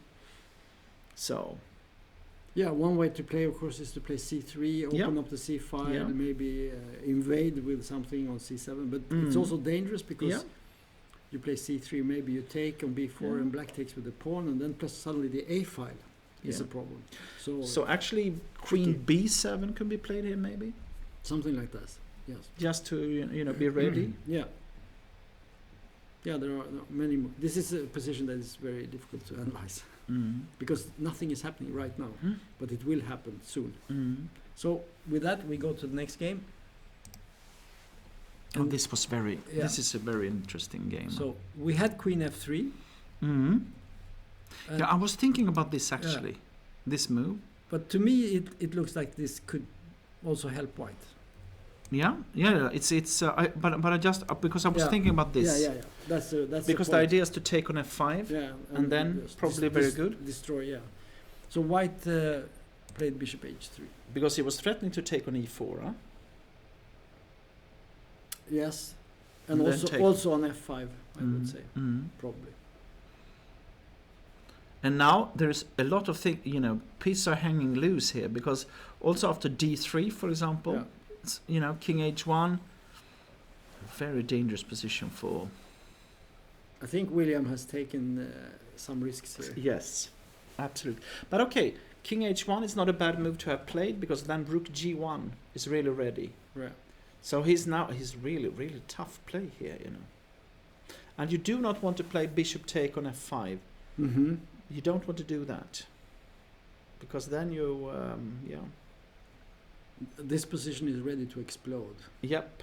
And it can go either way here. I mean, it could be Black, smashing White with D3 and Knight takes E4 and, everything coming. Or it could be White, King H1, Rook G1 and suddenly it's mate on G7 or something. I don't know. I was thinking about even, if you play like Bishop D7, maybe you're even threatening to play D3 and then take on E4 two times, and Bishop C6. So there are some really nasty ideas. But something in this position appeals to me from the Black side. Yeah, me too. And from the White side, I because sometimes I have played like this a little bit with White, or had this type of position, and you always feel that you're sort of cheating a little bit. It shouldn't work, I can tell you one thing, that if we put on the computer, it will not say equal. Or at least that would surprise me if that was the case. Well, it could be equal, but perpetual. It's very tricky. I think we'll go to the next game because this yeah, it's We will follow. we will follow it. Okay, so we've had some interesting. Yeah. There was the castling. We saw that, and e6 as we said. Not taking the pawn here. This is interesting because now Queen B5 was not played. Huh? Queen B6 as we said, and I liked your idea of Yeah, doing me this. too. I thought that was quite good because after this, suddenly all the attacking chances are gone for whites, and the only price you have paid is that you have this double pawn. Yeah, But then you have the a5, yeah, and these are on white squares, no problem. You have the bishop. You can always play this. This pawn is even very strong on b4. Yes, yes, And absolutely. the knight is super strong still because No, this is. I was thinking about if he was planning to play bishop e3 after queen b5, but he didn't do but that. it isn't. Yeah, no, but I mean queen b5 then bishop e3. Maybe you have to play that, but then you don't have any real advantage, do you? No. Yeah, But it could be actually queen b5 bishop e3, because if you think about bishop e7 or something like rook ad1, if you swap off queens, there will be a rook to d7 that might come. Yeah, but you keep the king. You play bishop to d8, and you Yeah, expand I know. this bishop, Yeah, and then yeah. you know. I know. So Just try to- Yeah, I understand. I understand. But I don't think that you should take on b5. But what we're talking about is just to illustrate it. Is this, and probably this is just fine for black. Mhm. So white instead in this position can play this move. And then we said, well, maybe this and this. But now if you go for a quick castling, Mhm. then there could be a rook coming up here to Mhm. d7. Exactly. So, but maybe in this position you can just play bishop e7 and let's Rook say ad1. ad1 and maybe just go for this. Mm. And then you can go here, but then you can of course do this. And the question That's- is what's... there's no problem really. No. And if you go back all the way, yeah, I don't know, maybe rook c8 or something. It's not very dangerous, and maybe even f6 at some point, or Hmm. bishop c7. f6 e5 is Yeah, something like moves. this. But Okay. maybe slightly better, but not much. So in the game there was rook b8 instead, Mhm. bishop e3, Mhm. and bishop e7. Mhm. Also perfectly fine, of course. Mhm. Because what is white actually doing here? He's playing some smart moves. He will play queen c7, Yeah, I was thinking about that actually. going for bishop a7, Yeah. but But bishop like d8 can bishop always come in. d8, and suddenly you have to go back, so it's not clear. Mm. It's Queen c7 doesn't threaten bishop a7 because if you, I don't know. Well, this Yeah. was it's just tricks again. Yeah, no, but you could do this. Mm. Because what you said was that I was thinking let's- about queen let's bishop say in this we position. just make this move, Yeah, and something so, like that, yeah. suddenly you have this. But then I saw bishop d8, you know. Yeah, then this comes, and then you would have to play here, and then I guess Or queen g3 maybe. yeah, even queen g3 maybe might be. No, maybe suddenly you have something maybe. Yeah, so a little bit of a trick. But castling was. Castling, I think, is the simplest answer, and there is no more bishop a7 because it actually is but this is nothing. No. This is just nothing. So okay, Yeah. in the game it was bishop e7, and we will just wait and see. I think black is fine here. It's equal game. Mhm. So we go to Axel. This is important now, and you can see that they have followed the ideas of what we said. So we had this position. This is where we left off, Mhm. and now b4 came. And we said b4 is Yeah. the idea. Take, Yeah. take, Mhm. f5. You Mhm. said also Yep. d3. Yeah. King h8 and bishop d2. Very, Mhm. very logical. Mhm. And now we actually got what we talked about already in the opening, that black has this weakened pawn formation. It's not Mhm. easy to get the pawns good. Mhm. And now we have But this the weak knight pawn is a little bit away from the. yeah, but it So- can so easily go into the Mhm. center. Knight c4 maybe at some So- point. But so now knight f6, or try to just create something, Mhm. or you can also take on e4. I was thinking about if that is a good move to take on e4, Yeah, it's possible. because then you have to take with the king, queen. You know, what is this like? Is this anything? You want to play something like knight f6 and d5, and something, you know, try to do something. Is that possible? How is that? Depends on where the queen is going, of course. Yeah, but knight f6 and d5, could that be possible? Mm-hmm. Yes. It's dangerous because you might lose a pawn somewhere. Something but like this maybe, and try to Queen do something. c6 and Also, d5 this also. idea maybe at some point you Yeah, could yeah. go for something. Yeah, but I also thought, you know, Yeah. go for the d5 and e4 Mm-hmm. push, you know. Mm-hmm. And then the knight on a5 could be screened off. Yeah. So taking on e4 is definitely a choice. One here. possibility. You can do that, and knight Mhm. f6, and try to advance in the center. Mhm. Because one idea after knight f6 is that if you take... Okay, he didn't do that. So Okay, closing. he plays f4. He played this. Yes, f4 was played. I know. But the question is if it was good. But one idea here, of course, is that because what you want to do with white is to close. But the thing is as soon as you play queen d1, you play f3 with black. Huh? So actually, this is a little bit dangerous actually. So queen h4, h5, g5, g4, this type of idea. Mm-hmm. And as soon as you play away the queen, you can play f3. Yes. So actually this is quite dangerous. But if white manages to consolidate in a way, but it's good with the time also. I like this. That he has got better time, Axel. Yeah. And the sharp, because if it's like this kind of technical situation, you know, he's very good at that, Kaido, I think. So I think this is a good choice. Yeah. The more I look at it, I like it actually. The problem is of course the a6 pawn, and if white can withstand this attack on the king side somehow, then this is could be good for white. Actually, I had a game recently with exactly this type of situation with the black pawns coming like this, weaknesses on the queen side, and You're playing white or black? I play with white because I play you know the Spanish, and we have the similar position like this, not exactly, but and there was also exactly this problem with the f pawn coming, and you have to, but I managed to play f3 and so on. So, but maybe that's not so easy here. If you cannot play f3, then you at least the attack might be dangerous. So yeah. black will follow up with h5 and queen a4, Yeah. h4 and g5, g4 or something. Yeah, like right. that. Yeah, this is a Interesting. dangerous, but it's not so easy for black to get this whole thing going. No, they will, of course. Yeah.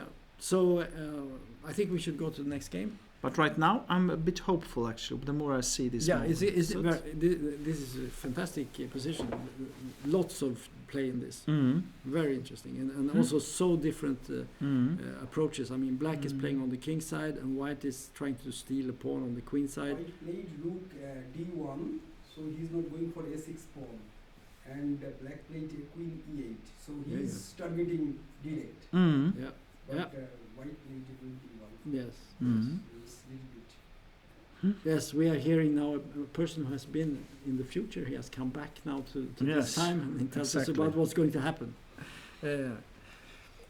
But we have this 15-minute delay, so we are sort of 15 minutes behind.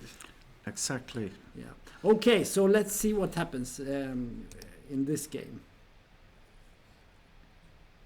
We are both stunned. Yeah. So let's see what happens. So knight c5 was played, and Tiger, he just took it. Yeah, maybe he had to actually. And then he castled. Yeah. And in one sense, you know, it's the black's play is okay, because when you get rid of the black squared bishop, you don't have to be so afraid anymore for the attack of white.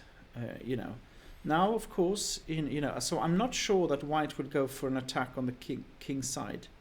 I'm not sure about that. Might be. I'm beginning to like black's position more now than I did, because when initially it looked like white had something really strong going on the king side, But now, to me, it looks like black could get an attack on the queen side with his strong bishop on g7 and, you know, maybe at some... I start to like white's position. Do you like white? Okay. Yeah. Yeah, no, the reason was that I think that d5 was a good chance to Oh, open up. Yeah. And now, like the queen on e3, the rook on h2, and then play for, like, you know, trying Yeah. to go for h4, h4. What you're talking about is this situation. Yeah. And instead of this knight c5, Mm-hmm. there was this possibility. Mm-hmm. Yeah, I was just, it was, of course, here you need a lot of calculations, and this is not our strength when we sit here like we do compared to the players. We calculated many games, but I think we showed that white does not have to fear this. That he will always come out fine. Maybe. But it's not so easy for white to actually keep the grip and you know. Mm. But my feeling is that this should be fairly good for white. And anyway, let's see what happens. He played knight c5. Maybe this is a mistake. I don't know. Take and castles. Mm. But I'm thinking about this bishop down here, and I'm seeing a rook coming here also attacking. And we still have the d5 break at some point, you know. We'll see. And how is white? No, you have like the idea could be to play like knight g3 and g5 and then Yes, one, you know, yes. something, I don't know. I agree with you. This is the idea. You play this, and then you push, and then you push, and you push, and the queen comes here, and you mate. This is the idea. And maybe that's the most potent plan here. What is the times like? Okay, it's, yeah. I think with this we are going to take a small break. Yes. It will not Thank be a you. very long break. We're going to 5 to 10 minutes, but just to stretch our legs. And now we look into the future. and we're going to go look into the future and come back like oracles. Yes, like Yeah. that. We can predict every move. Yeah, Fantastic. fantastic. Okay. Okay, see you in a bit.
Okay, welcome back to the last final round of the Rilton Cup. Everything is going to be decided, and we are watching board number 1 between Costa Leonardo from Hamburg against Egypt's and Africa's number 1 player, Bassem Amin. Mm.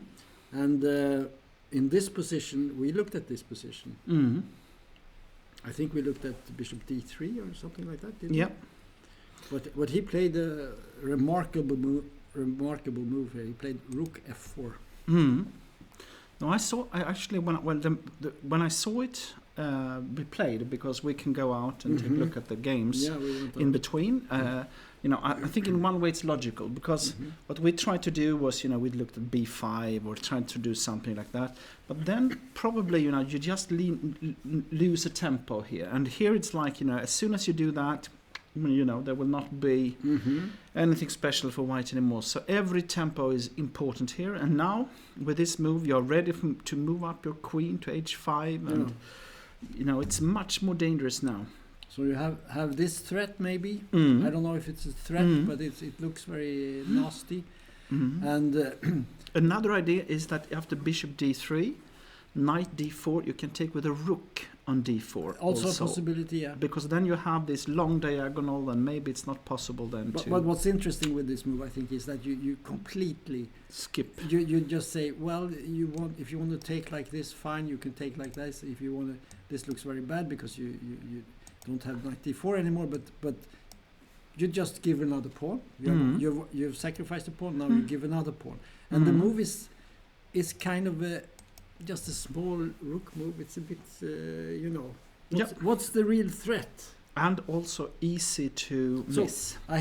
we have to look at this Mm-hmm. and decide, does white really have compensation? Because now you can play Bishop D3. Yeah, I think that's the move. I think you should wait with the queen, because the queen might, let's say you go here, then maybe you could even play G6, right? Isn't that possible, this move? I would be worried, but maybe. Yeah, but the question is the I don't know, Rook G4 maybe, something like that. But yeah, it looks dangerous. Okay. Mm-hmm. But still, okay. But anyway, But I think that Bishop D3 is because the idea with Rook F4 is also after this Knight D4, because that was the move we looked at before. Then you actually have Bishop Knight D4. You have take on H7, Queen H5, and Rook H4. Yeah. At least it could be a possibility, Maybe we can go for this very direct attack here, and now some. And if you play Rook H4. If you then play F6, for example, you can take on D4 and E6, and that looks dangerous, Yeah. Yeah, you have to play. Yeah, I know. Probably this move. Yeah, because otherwise and now you can take on D4 and you can take on E6. And in this type of positions with heavy pieces on, it is normally very dangerous for the one that is defending. But what's happening here? Yeah, you can. But even then, if you just play H3, I believe white can be winning in this position, because the rooks, and the queens are dangerous in the attacks. So I would be worried if I were black. Yeah. I have a feeling that there is something even better Maybe. than this. Yeah, maybe. Because this looks like maybe black can actually survive this. Queen D5 in the next. I don't think so. So A takes B4. We can look at this. Maybe this Queen H5 was actually, I don't know.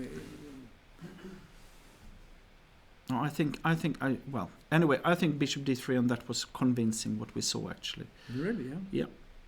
Okay. I'm not going to argue that. I think there are many. Actually, I think it's a position with many possibilities, and there might be more than one solution. The question is, what when he played this move, which move was he intending in this situation? But there are many options, and I think Bishop D3 looks like a very, very.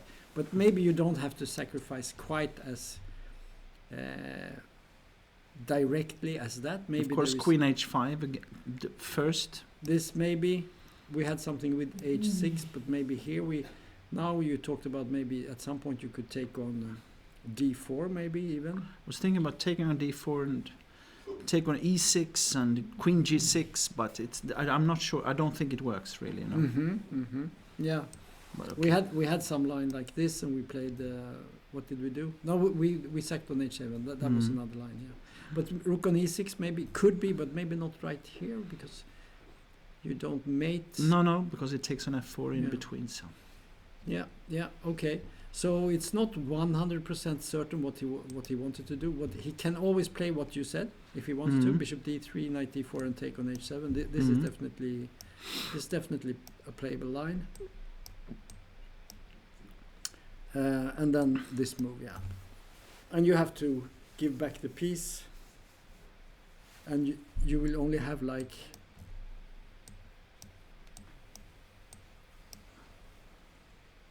Yeah, let's say this move. So what's the status? Black has. He has 2 pawns, but he will definitely lose back but those pawns. for example, h3 here, Yeah, we play h3. because now you're threatening to play like a move like queen d5 or something like that. You know? Yeah, queen d5. Or just take on d4 even. You know. Yeah, that's what I'm thinking. Just take back. And you have queen h7, a rook e4. So let's just make some moves to see what's actually going on here. Mm-hmm.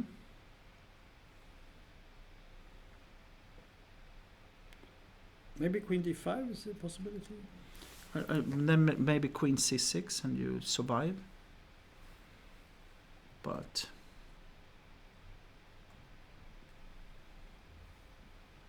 you can also play like even rook queen h7 and then rook a4 to e4 maybe. Is it possible? Can you, is that, I don't know if that, how is this? Can he take? Yeah, that's the question. If you can do that, because I thought I could take back and then give a check on. But well, Is this- I it's don't know. not better f6 often. Take on f6, Set on with a rook, maybe. not You mean here, Take on Yes. f6 could be. and then you play this check? yes. And my mate on e4 or. Yeah, it actually looks very good. Yeah, you win. That was nice. Very good. Very good. As you can see, it's very, very dangerous, this type of positions. So I would be worried if even though you are 2 pawns down, it's hanging on d4. I think white is winning in this position actually. It's not impossible. Mm-hmm.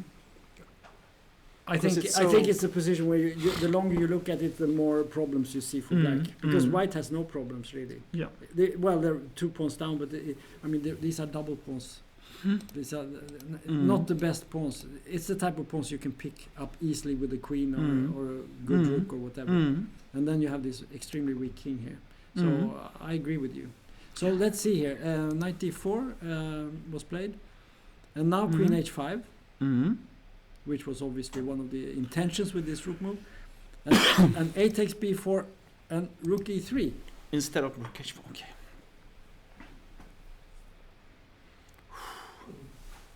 I would be. Oh my god. And now, of course, there are lots of lines to look at for black here. Basem. And how do you protect against everything? That's the problem. Now we need some How do you protect yourself? African Well, magic. but Basem is an extremely concrete player. I know. In every game, he sees all the lines and everything like that. So I think if anyone could, if it's possible To survive. defend here, he will do it. But clock is ticking, and there are only 8. Is it 18 moves?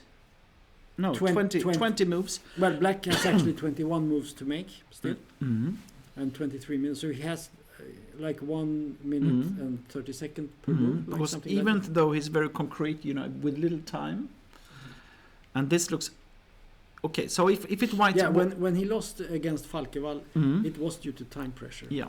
So this is he is not immune. So for example, here, what would you do here? What is the what is the next move for white? Is it rook h4? Well, I can give you some candidates. This is a candidate. Yes. This is a candidate. Yes. This is a candidate. Yeah, do you have Do you want many? more candidates? Please. Yeah. Hit me hard. Yeah. No. It's So candidate. There's lots of candidates. it's okay. Age 6 at least could be a move, huh? H6. Mm-hmm. Okay, I will go here. Mm-hmm. Let's not make this more difficult than it is. Mm-hmm. And now I'm starting to think maybe this could be a point, and then getting the bishop up here, and and then you have queen, rook, and two But the bishops. first question is, of course, how to protect age 6 here. You cannot. You have to move your King h8. If you go to h7, I will check you here. Yeah. It's just not going to help much. So king h8. So now you take here probably, maybe not. I don't know. No, I didn't think so. I was thinking about rook h4. You have queen f6. Yeah, maybe. you don't want to let the. Mm. We also have your bishop c1 move. There is also bishop d3. Then you're really threatened to take. Sorry, this. h6. Mhm. I'm going to move forward here. I think rook g3 looks very normal. Mm. This, and you Bishop could, d3. yeah, it's Because not bad. now I think you're threatening to take on d4, d4 with the rook. yeah because f6 Yeah, then you have maybe. Yeah, well, yes. yeah and yes. then you take on g7. That yeah, was my idea. Yeah. Mhm. Yeah, this is. I would say this is almost. But there is maybe f5. Desperation. No, takes but hold. it could be that this is a good move actually. Well, yes, sometimes it is, but I don't believe it. Is it? I don't believe it at all. Mm-hmm. Let's maybe play here, Queen e8 maybe. and if we take, Rook h4. Mm, and go back. something like this, maybe a rook check here, just for. Oh, you to- have to this. tease- That tease. was a nice one. I didn't see that. a little That's check. good. Yeah. No, but that's the thing with these positions. You Mhm. have so many. You just have to sit and watch and see if you find Yeah. the move. Mhm. It's like a puzzle every situation, Mhm. and there are so many options. No, I think. Okay, this so is, what should he play? If h6 is not the move, what is the no, other? I don't believe in h6 so much No, me neither. because you're wasting Yeah. a precious move, Yeah. and you're just creating new targets, Mm. right? Mm. So can you avoid this? The move, I still believe that f5 could be a move that you want to play, just because to shut off. And, Unfortunately, now so it on. loses a piece. Yeah, that's right. So we can just show that. Now white can play simple chess. Can you play bishop f7 in between? Yes, you can do that. And then, what do we do? Do we take here or? Because as soon as you get, then you put your bishop on g6. Yeah, it's true. It's true. Yeah, maybe you're right. Maybe this is too quick, but I just have the feeling that this should be good somehow. Me too. I prefer to play white, but now I've given you the chance to play brilliant chess. And me trying desperately to defend. So absolutely. Yeah. I know you will win every analyze most likely in the end, but no, I'm not sure about that. I'm not sure. Again, what can you do? You can take on f5, of course. Mm-hmm. You would like to sack your queen somehow, but I don't think you can in this position. Maybe it's not so. Maybe it's not as simple as it seemed. Queen h6. Take on d4. But well, you could take the queen, right? Yeah, maybe even that. Because check bishop g6. Well, there Bishop is a check c4 here. at rook f7. Take on f5. Take on d4. Yeah, It doesn't quite work. Okay. So maybe what was the move here? Rook e3. You played. Yeah, f5 was just. It was. Sometimes it's this type of desperate moves that is needed. In this type of positions. Yeah. It looks. Desperate, yes. Yes, it looks very But desperate. So I think it must be somehow. But you can possibly play queen to f6 afterwards, right? That's the idea. Mm. So rook takes d4. What happens then? You play bishop again. You play bishop. I'm thinking if you get the bishop to d4, would that be good? I think. My idea was, the thing was that after bishop f7, you have a protection with bishop to g6 at least, you know. Something like this, and you have to, because if you take this is winning for white, right? With two bishops for a rook and take on a. If you have to, most like I think at least it looks good for white. You know, it looks good for white, but yeah. Maybe you can play bishop c4, put it on b3, take on d4. Yeah. This is good for white. So let's go back. So bishop f7 was the idea. Yeah. So f5, and I played this, and you play here, and I'm thinking, okay, let's take this. Okay. And you take the rook, I guess. Yeah. And I take with the bishop. And I play bishop g6. And now maybe I can check here. And can you take on g6? Okay. Something like this. Yeah. So queen f5, take. Here, I can play something else. Yes, maybe some queen move. Queen somewhere. h4, maybe. Yes, queen h4 could be a move.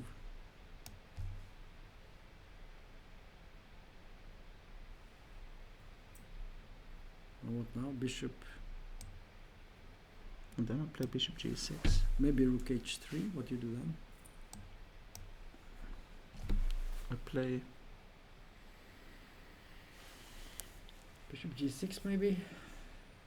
But then you, yeah, maybe. But then I can check on e6. I can take on f7. It should be winning, but I think white wins with two bishops and rook against two rooks. No, I just play g6 and I'm you're safe. You're safe even. I don't believe that. No, me neither, really. I agree. Okay, but I think that this is not. I mean, white is winning. Must be winning here. You know, after this move. So, but it looks very good. But still, at least I feel that f5 was some kind of. Yeah, I agree. But let's go back to f5, and you took on d4. Yeah, because I thought that if I get this bishop is so strong, so you want to get that into the play. And you played bishop f7. You played took on f5. Yeah. Here I could I play something else here? Not really. Okay, take on d4. I think you have to take. Yeah, and now here I have maybe rook a5. This could be something. Rook a5 is interesting. That's an interesting move. Just to get, yeah. And then queen g6, queen g4. Then I can play bishop g6. Maybe we go here. But at least then I can actually, maybe I can even take it, you know, and survive. That's true. That's true. Then you can play, you can take, and then we get white is slightly better, but yes, not. But it's not mate. Yeah. No. Rook a5 is a fantastic defensive. It's at least a resource in the position. Yeah. Because the idea is that if you play queen g4, queen g4, bishop g6, there will not be rook h5 in the end. You also have queen g5. Yeah, even that. Maybe even better. So I agree. So definitely that's a nice idea. So yeah. So even though it's difficult to, but he's to strong. believe. Yeah. I cannot really believe in this move. It doesn't. But it might be the best option. Yeah, I agree. So what did we do? We played. Did we play rook h4? Have we tried because that? he has 13 minutes left now. So rook h4. h6. So now we have a new situation here. You can take on d4. Yeah, I could take on d4. What happens here? This bishop f7. Because now it's different, right? But now h4 is hanging. That's right. And take on h6. Can you do that? No. Yeah. Could you? Can you? Yeah, maybe. And take on. And then you have this check. Yeah, that's right. That's my idea. And we have this beautiful mate here up on the That's right. Exactly. Rook h4 is strong. You have to play h6, obviously. There's nothing else. Well, but you're not threatening anything. I'm threatening to take here. Yeah, okay, then I go up to f7. Okay. Could, what are you yeah, doing? no, I just say that this could be queen f6 in this position. But the rook f6 is not bad. You want to play rook f6 here? Maybe. Just allowing this check here. But that's why I wanted to. I preferred to go with the queen to put it on g6 in this. You know, if you put a quick check. But I just say that this could be actually a way of defending. I think this is actually. This is sort of the last stand when you realize that you are lost and you start. But playing. you have a pawn more. You have a pawn more. Don't forget. Yeah, but we had the situation with the king on f7 where black had 2 pawns more, and then you said this is winning. But it's a completely different story, my friend. Okay. Well, actually, can you take on? I was thinking if you could take on d4. Oh, this is the type of position where you just have to make a. You don't have to. I don't think you have to calculate so much. No. You can just make a evaluation, and I would say. If I play white and I get this position, I'm quite happy. What happened? Yeah, because the problem for Bassam is he sees all the losing lines for himself, so he cannot find a move. That's the problem. So rook h4, rook f6. This is not. You don't spend that much time on a move f5 like was that. played. Oh, f5 was played. Yeah, that means that the situation is very dire for black. Because he couldn't find a decent defense. We'll so he see. had to play F5. We'll see, Tom. Yeah. I think we're going to see this move. I think we're going to see queen f6. No, queen f6. Yeah, maybe queen f6. This might be Because actually, take. Yeah, this is maybe not 100% clear. And you're so solid with black. No, you're not. It's the wrong. No, but I agree. This is Because true. maybe you can, you a4, I don't know. Even rook h8 is a threat now, maybe. Yeah. No, maybe you have to check here. Because then you cannot play queen g6, and you have to play king e7. Well, I don't know if you can play G6 is probably better. But then you come with this. Now it's nasty, right? You cannot go to G7 with the queen. You have to go to because then you lose the knight. So you have to go back. Then it's really bad.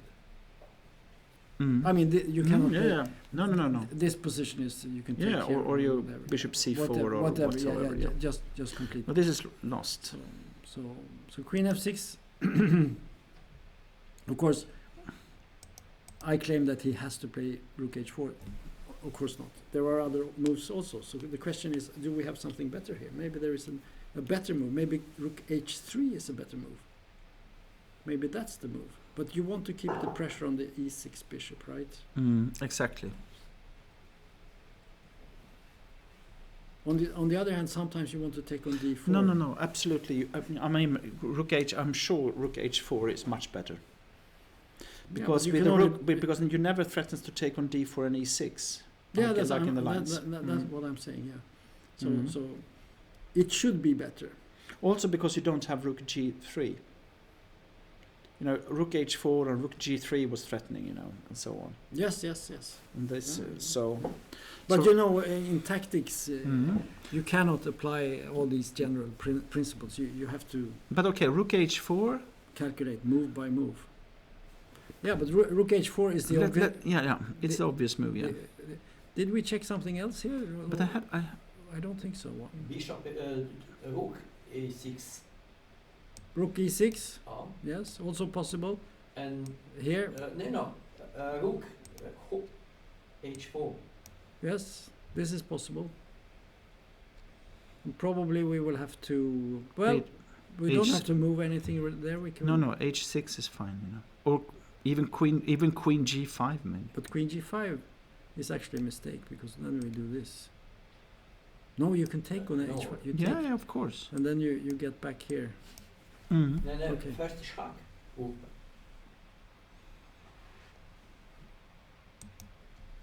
But this is not the best line. Do you want to take here Ja. and then go here? Yes. But we could do this. Schack. Bishop. C4. Maybe rook h5. C4. Rook h5 is also possible.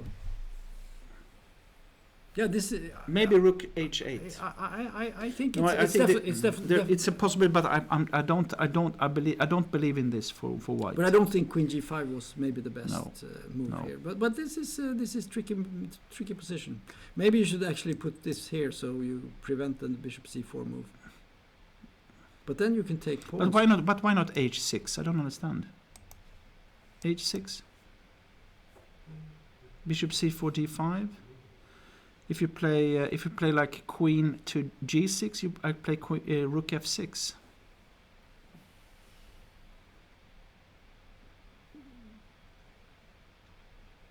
And what happens here? d5. And now we play something good.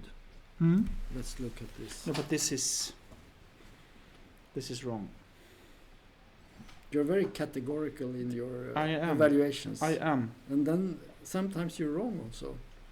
I am. Sometimes. I don't. You don't remember Of that, course. no? No, I don't. I always forget them as soon as I can. Yeah, okay, good.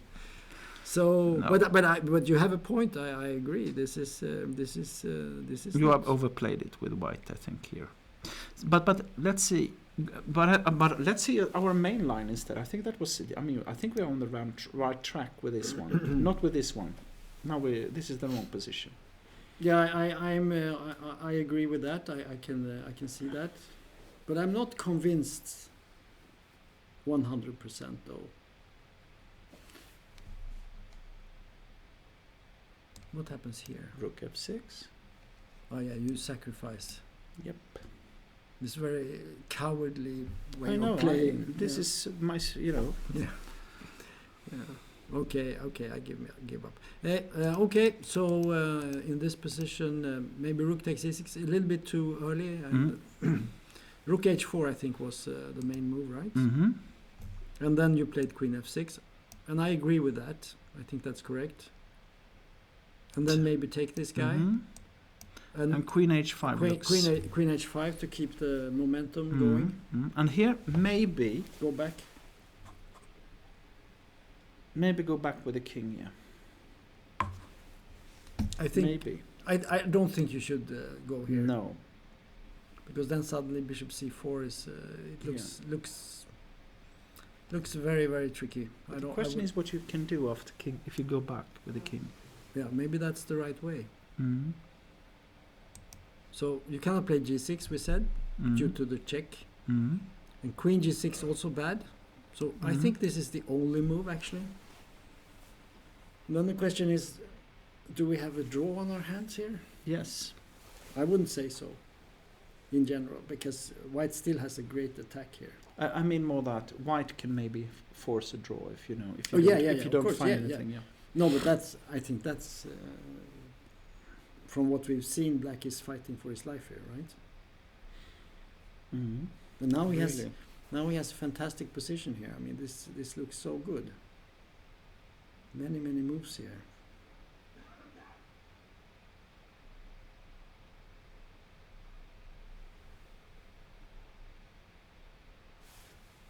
I mean, there could be some killer move here somewhere. The last move played is f5. Huh? Is that correct? You mean in the game? Yes. Mhm.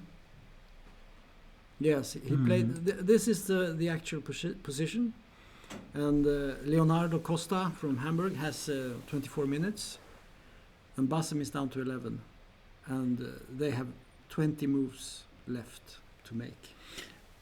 I mean, Bassem is he's fighting for his life. yeah. I don't think he expected this today. No.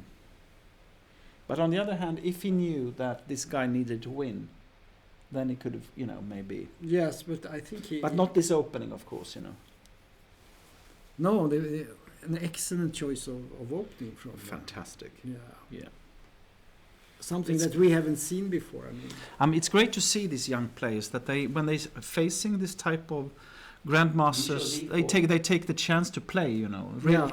play chance to play and not just Yeah, we have this Bishop move, F7. Bishop F7, and we didn't really know what to do here. It was not so easy.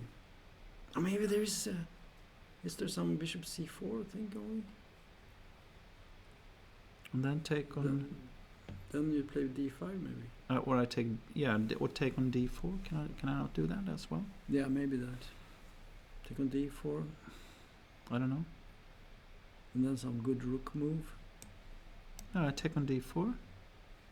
You could also go here. Yeah, maybe even that. No, it doesn't look good. One more piece hanging, it's No, but you cannot analyze like that. You have to look at move by move. It's.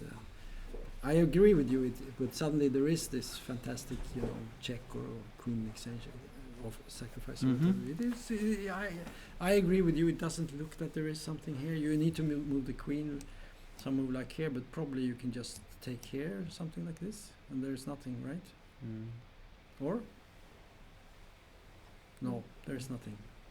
I think. Yeah. Is it rook h3 again in that case? But maybe you can even Except- play h6. But Can you maybe play can take? No. Bishop d3. Oof. Yeah.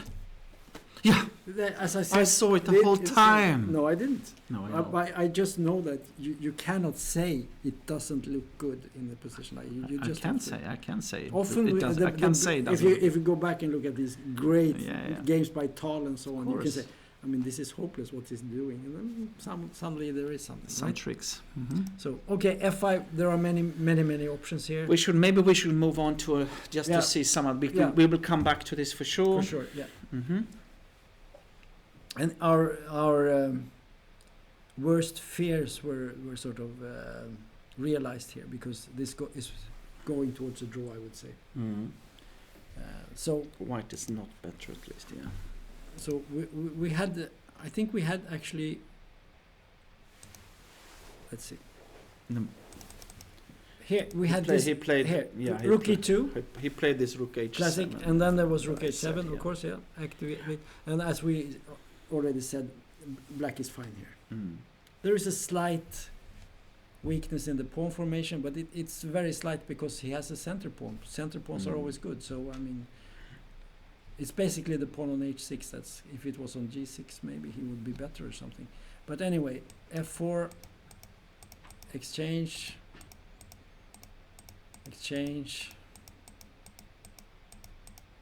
And we have this. It will be a draw. It will be a draw. So we're not going to waste any time. We go to the next game. Mm-hmm. And here we have a game that started very... Yeah, it was. We had this position. Mm-hmm. And it's important to note that white has lost a pawn. Hmm. So black has a pawn more. Mm-hmm. But white has a little bit more freedom for his pieces. Mm. And the development of the bishop on c8 is not so easy. You have to play d6, and maybe the bishop on c7 is a little bit... So white has some Mm. compensation here, right? Some small compensation. Some small, yeah. Mhm. But, Yeah. f4... Of course. Mm. And now it started taking I saw things that. here, yeah.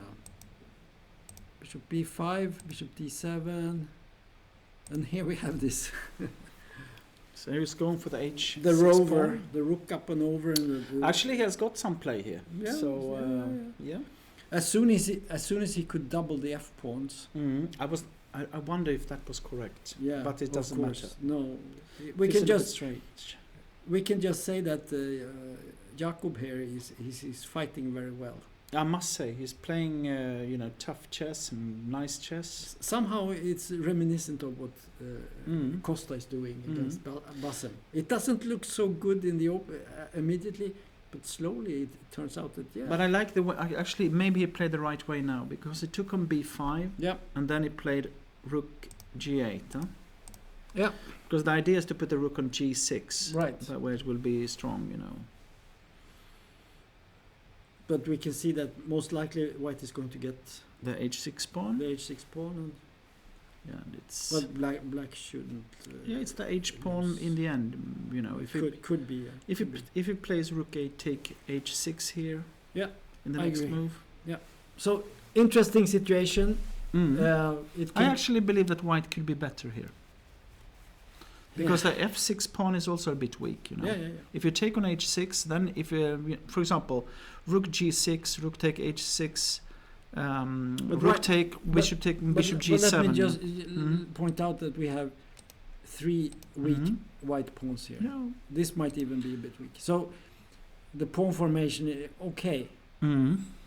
There is a big weakness here. There's a weakness here, but there are many weaknesses. But so queen on d3 is defending quite a lot of them. Yes, of course. But black could maybe create some play on the c file, and you know, it's a fight. It's a fight. I prefer white actually, yeah, but still, yeah, I agree. So let's go to. Edwin, how are you doing? Someone has sacrificed something. Yeah, Let's not have- yet. Yeah, knight d5, isn't that a sacrifice? No, because if you took, it would be check and take the bishop on c6. So maybe it's just lost a pawn now.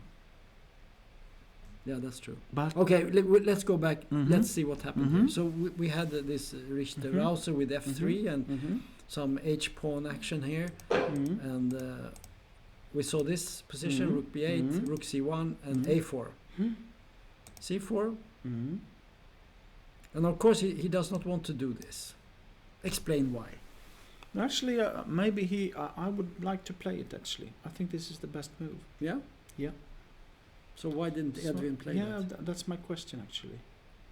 I think it's because he felt that white might take over the play here on the queen but side. Queen b7 or Yeah. queen b6 maybe even better.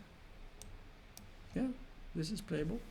And I cannot, you know, I still think that maybe you should have done it. You know, Mm-hmm. I cannot say that because you know your pawn on a4 is quite safe due to the bishop on d7 and so on. So I'm not sure that this is. It's a different kind of game, but Yeah. I agree with you. Maybe this gives more chances because he decided not to take, and then suddenly his own attack is dead. Yeah. There is no attack Yeah, anymore. that exactly. Because if you play a3, b3, b3, c3, a3, you know. So. Yeah, so in this position, if black would go here, white can close with this, and if he goes with this, then you can close with this. But it's not an absolute. No, it's not. Again, this is of course difficult positions, Yeah. but it's more like my feeling is that he should have taken on c3, but Yeah. I don't know. Okay, he played bishop c6. Okay, Mhm. it's a choice, Mm-hmm. and I think he felt a bit uncomfortable. He felt that it was better to keep the position and not open the position, right? So what happened? So in this situation, bishop c6, knight f4, queen d8, which is a bit strange, but he's afraid, of course, now suddenly this option is coming here. Yeah. If it's white's move, he can open the c file in a very good way. So okay, so queen d8, rook he1, and here came this. It was really right to allow this, you know. Then there was an Okay. exchange. Yeah. But okay, let's see. a3. Okay, just waited. Okay. But what about if you take on b4 now? Queen a5. Queen a5. That's very important. And So there I is a- didn't see that the queen was Yeah. unprotected So yeah, because that was very important. Yeah. just show that. Then maybe this was good for Edwin. Actually, I didn't see this move. And suddenly you have this problem. It's unprotected, and then you cannot Move the knight. yeah, So it's just winning. yeah, f4. So yeah. now maybe it's good. So now you can take on d5. Yeah, it's a sacrifice. Now it's a sacrifice for sure. But this is a typical. Let's say Mm. this is a typical Mhm. sacrifice. It is Mm. not unusual at all. And I think after this, I would expect him to take with this. Of course. Mm. And you have to move the king.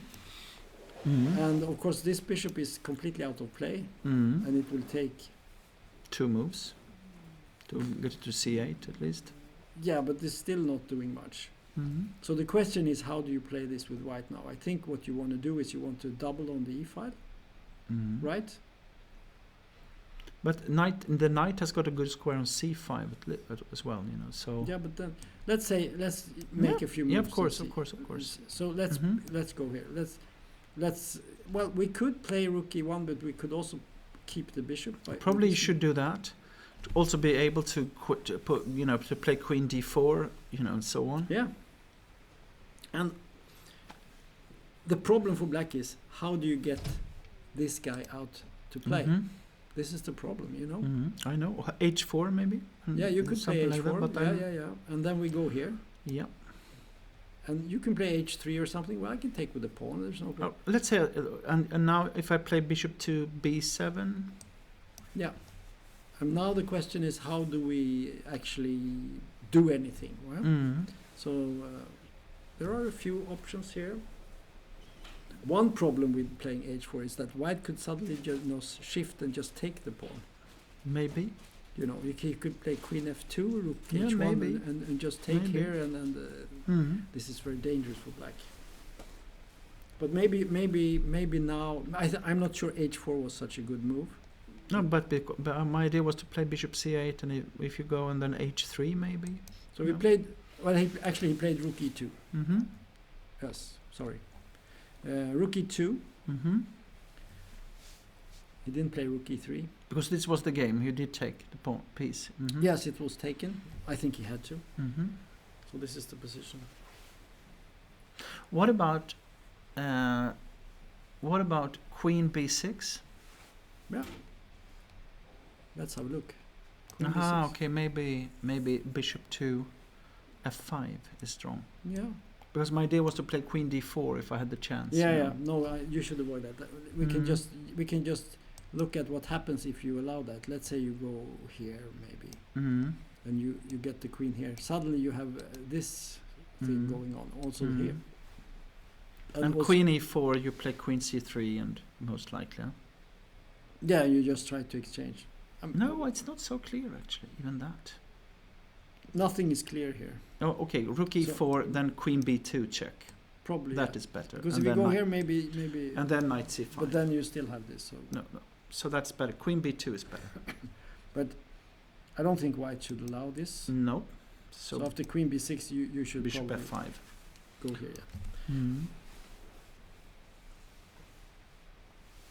Yeah. And what I wanted to do was to swap off, you know, the rook with Mhm. rook e8, Yeah, but I yeah, didn't yeah. have the chance. If you're allowed to swap everything off, Then it's fine. and then in the end you have the bishop. But let's go back. So king f8, rook e2. Just to look at the rook e2 position here.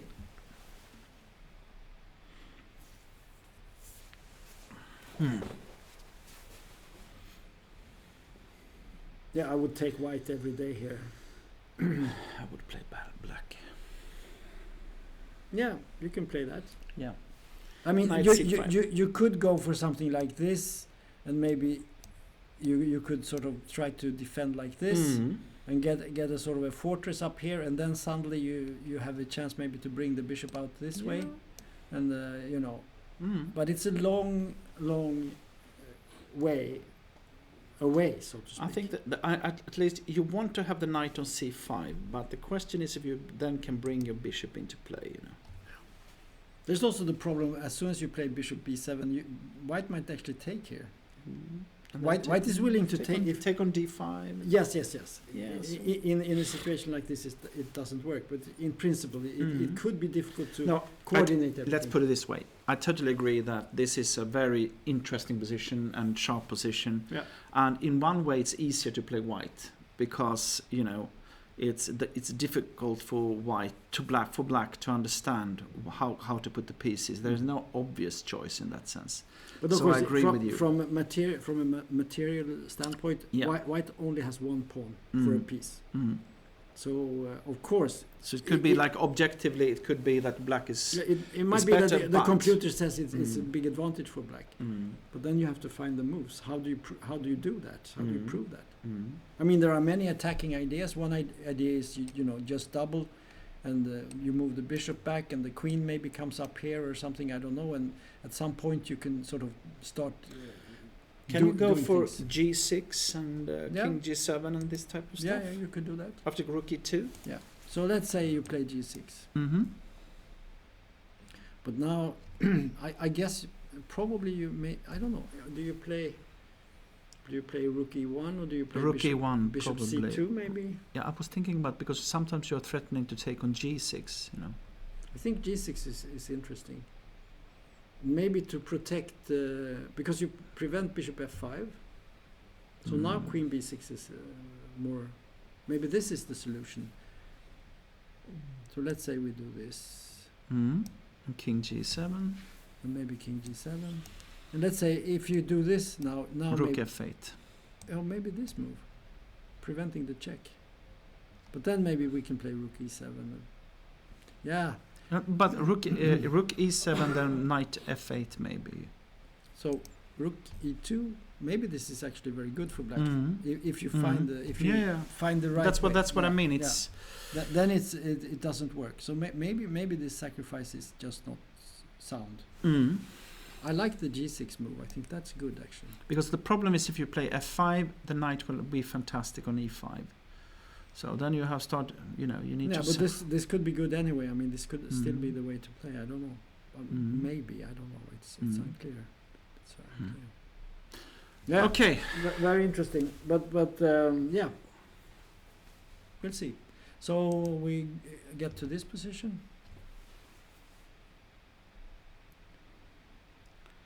But we must see what happened here, because this is a crazy position.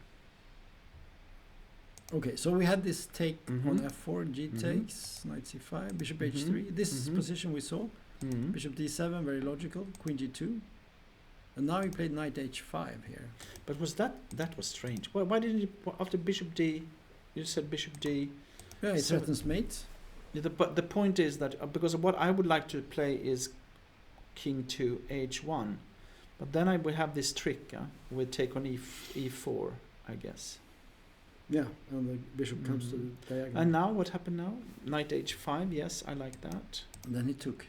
And took. And then he Did took on F- H6. It took an H6. Yeah. Yeah. And now he took on D7. Yeah. Ooh, that was a good move. Queen C6. I like that. Yeah.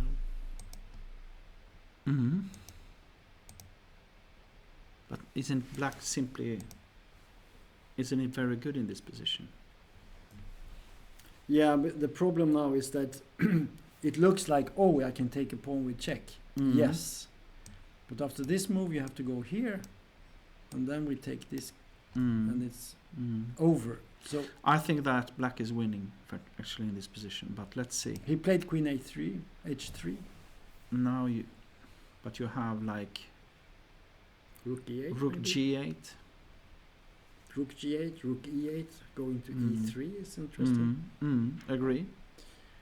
Yeah. Oh, this looks very tricky. Rook G8, also interesting.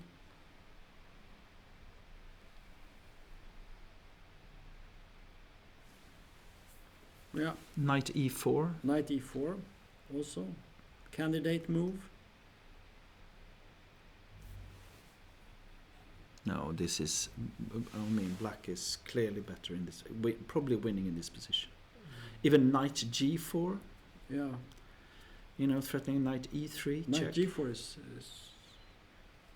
No, this is not working. looks very good. Yeah. Okay. So let's.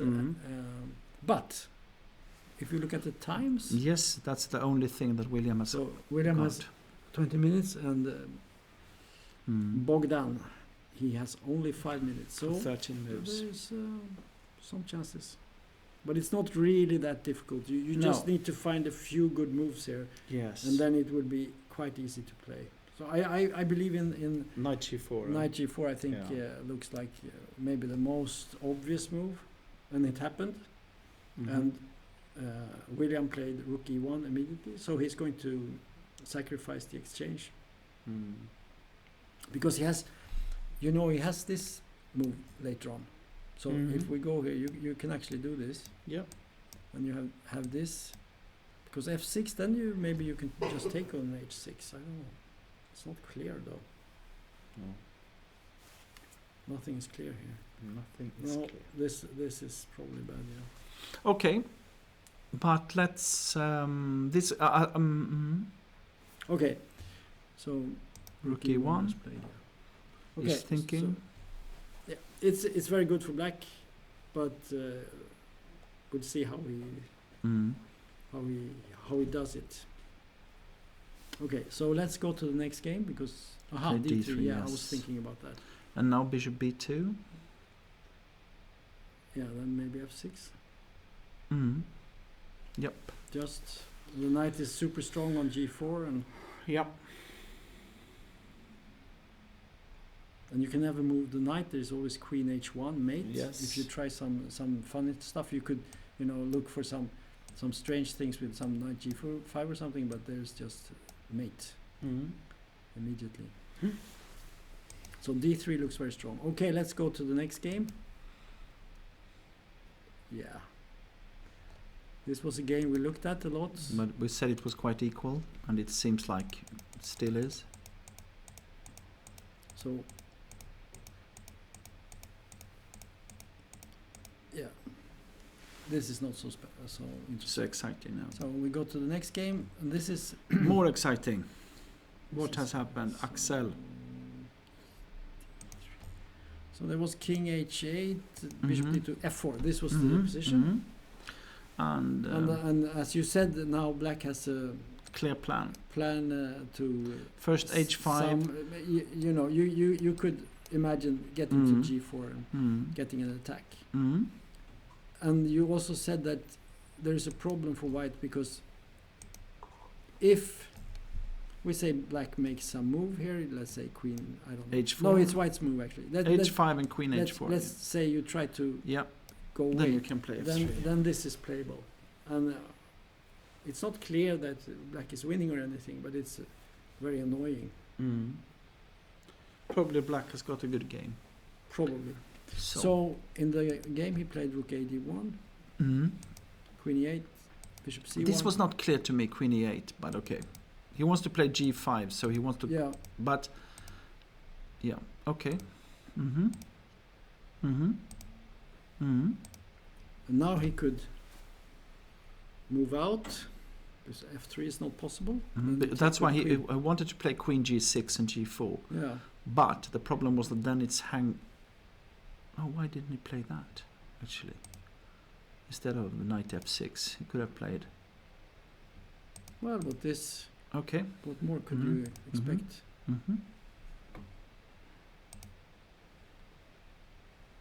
Okay. Yeah. But I think white has not managed to do anything here. No. And black has actually managed to. What is the time like? 5 minutes for kite. Okay. So what happened was bishop f6 looks normal. Yeah, you want to take. you want to go bishop h4, bishop g3, like this. Of course. Just establish this here, and then the queen comes. He took on g4 now. Yeah, I think maybe he felt he was obliged And to. now rook f7. I like that move a lot because he was threatening a bit queen h3. A few. Yeah. No, but white never managed to do anything on the queen side, and he has just allowed black to storm forward. So yeah. Okay, rook f1 he played. Yeah, because if you would have played king f2 to try to run away, bishop h4 would have come. Yeah. So, do you want to play rook f3 now, or Yes. do you want to play something else? No, I think rook f3, take on g4, rook h3 check, and then queen to f3. And I'm not sure. I'm not sure that. You have to watch out for this guy. That's a problem. But what about rook f3 then? What? Yeah, you do that. And now if you play rook h7, you have rook h3, right? So maybe this. Rook h3, king G8. Queen F3. Yeah.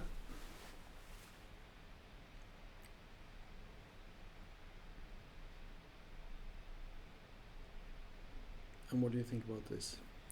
You know, I don't know actually. I'm not sure that black is would be winning or something. No, like no, that, no, because no.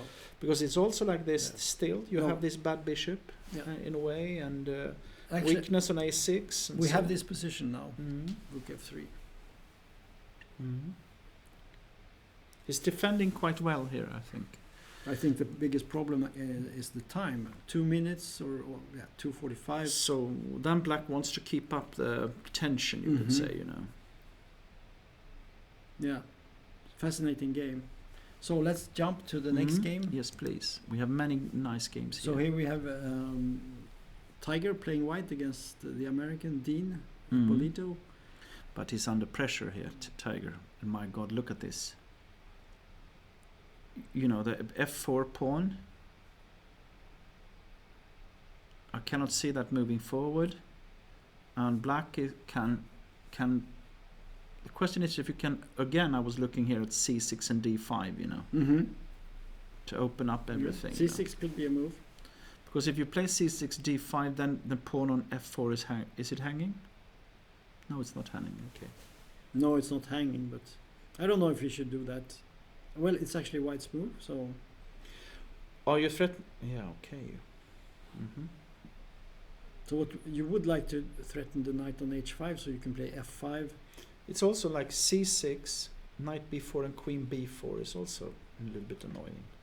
Just to put pressure, you know. Can you play a blunt move like this, Mm-hmm. just to force away this knight is blocking everything? Mm-hmm. Take on B5 and then bishop D4. Aha, you have this move. Probably I would have to take here, but then you still have this, right? Yeah, and I take back on H5. And then It's not so easy, yeah. So that was the trick, yeah.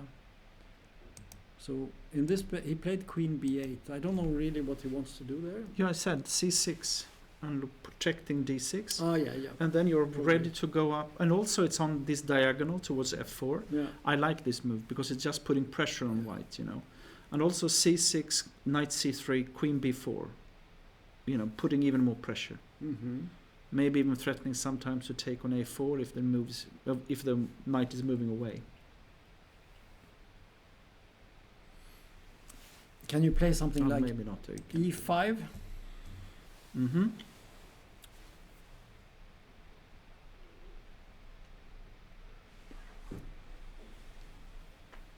Maybe you do D5, but if you play D5, But I take it. yeah, you can take it. And I take back, I take on F2. take back, Take on F2. I take back, Take on E5. take here, C6. yeah, and then the knight goes back somewhere. I think I play C6 at least. I'm not sure. Maybe this is not. I don't know if that's the best move. Maybe C6 was a bad move actually, because I can also play like something like knight egg G3 or something. Knight G7 or something. No, like that. I mean E5 looks ugly, Mm. but my idea with that is basically to prevent this C6 Mm. thing Mm. and to sort of try to utilize the fact that maybe white has a little bit more space Mm. before you get completely locked up here. Oh, sorry. So I don't Mhm. know.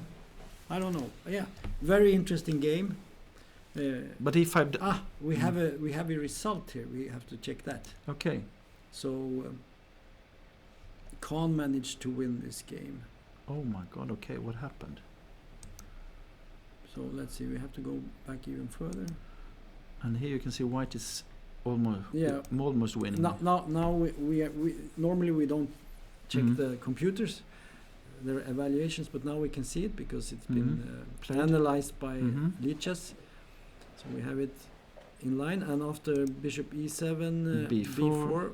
white has a clear advantage, and f5 was played. But this is a very strange move to take on C6, isn't it? Yeah, and he should of course take on f6 Yes, in of this course. situation. He didn't do Yes. that. He made almost a blunder he took here. Mm-hmm. Rook d1, Mm-hmm. queen c8, bc5, and again we see Khan playing with the pair of bishops. Mm-hmm. And now, according to the computer, it's a completely equal position. Mm-hmm. Black has got, again, good bishops, like we said, you know. Yeah. And also the white pawn formation. I mean, there's a weak pawn on a3, for instance. Mm-hmm. So there are some problems here. So in the game was queen b2 takes, Mhm.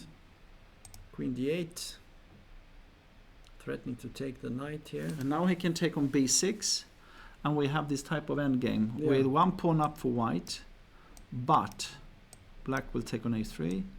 But the problem is that you have the pair of bishops, Mm-hmm. and the pawn on a6 is more dangerous than these two pawns on c4 and b6. Yeah. So this is almost winning for black, I believe, you know.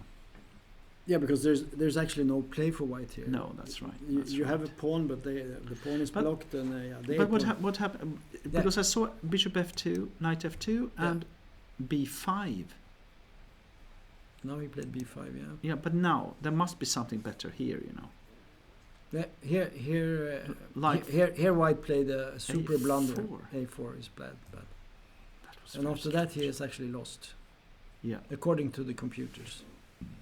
So b5, and now the suggestion is queen b3, Mm. and it should be still equal.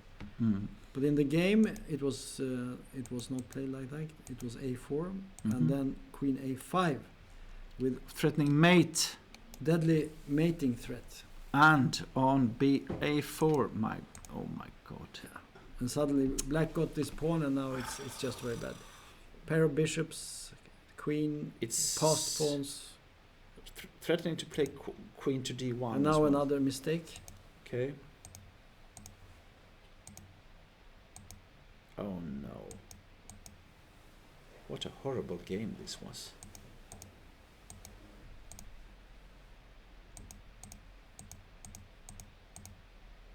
Yeah, and a little trick in the end. Ah, little trick. And I mean, you just threaten to take, and if you take the knight, and it's easy win. And Okay. c7 king b7. A nice counter by Khan, but not so impressive by Mm. Patrick here. Mm. Didn't go well. No. Okay, let's go to the first Yes, game again. please. This is so. this This is tough game. so. Rook a4, we had Mhm. knight d4, queen Mhm. h5, Mhm. ab, Mhm. rook e3, Mhm. f5, Mhm. and as we said, rook h4. Mhm. Then we had rook f6, Yep. take, king f8, and now we had this He took there. Was this correct, really? bishop g8, Mm. queen h5, rook f7, bishop c4. This is the situation. This looks, this is not clear at all. Of course not. He's actually threatening to. He's threatening to take on f7 Yes. and then give a check on h8. Yeah, Is there then any defense please. against this, or is it just winning? Oh, they have 3 minutes left each. Oi. And there is 15 moves for black and 14 Mhm. moves for white to make. Can you play queen d7? Yes. Because if you take, or queen c7 maybe is better actually. Queen c7 I like. Because if you take on f7, queen take f7. That's logical, huh? Mm-hmm. Yeah, I'm beginning to think that Bassem is going to survive this.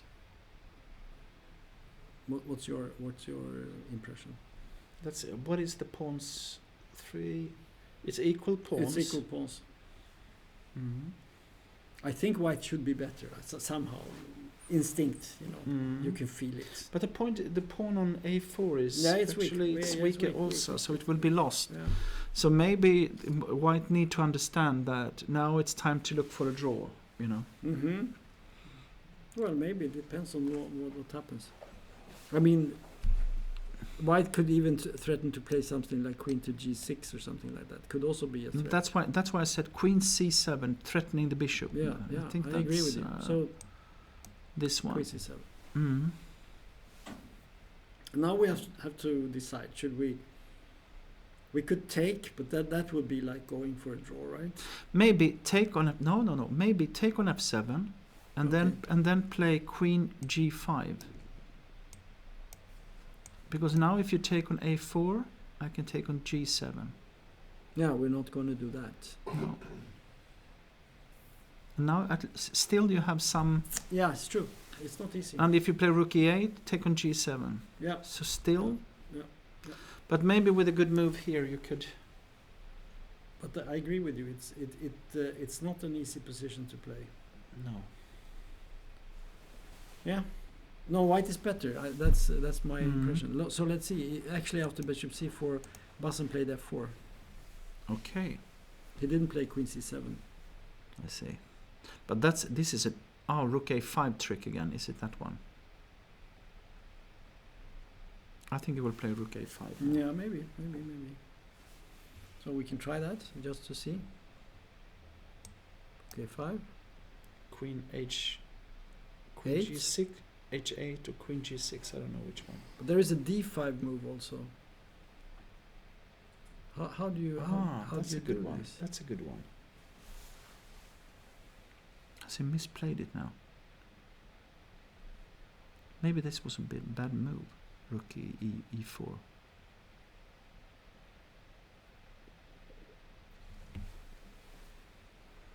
Because the good thing is also with d5 is that you cover up c5 for the bishop on d4, you know. Mm-hmm.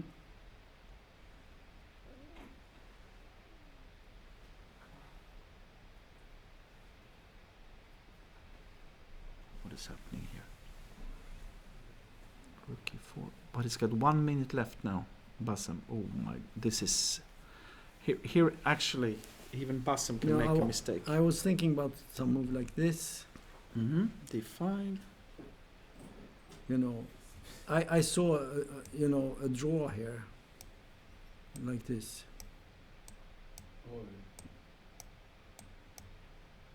Is this a draw? No, it's not a draw. It's not a draw. Well, there are many checks. If you go here, I go over here. Then you have to go back. So you have to go here. And then I check. Is this a draw? Queen f7. Maybe here. Rook g's here. Queen f7. It shouldn't be a draw, right? No, this I cannot believe. Finally, you're going to play bishop f7. Bishop f7. Yeah, That's right. But things like that. Rook a5 has been played. Yeah. That is a good move. I don't think he saw that move actually.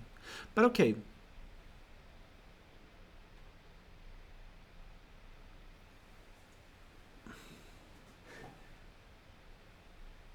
Bishop b5, you still have. But what about this? I want to try it again. I played rook g5 here. We can d5. No, I want to play d5. Yeah. But can we play something like this? Yeah, what's happening here? This should be lost. But no, it's not so clear. Rook f4 might be a threat.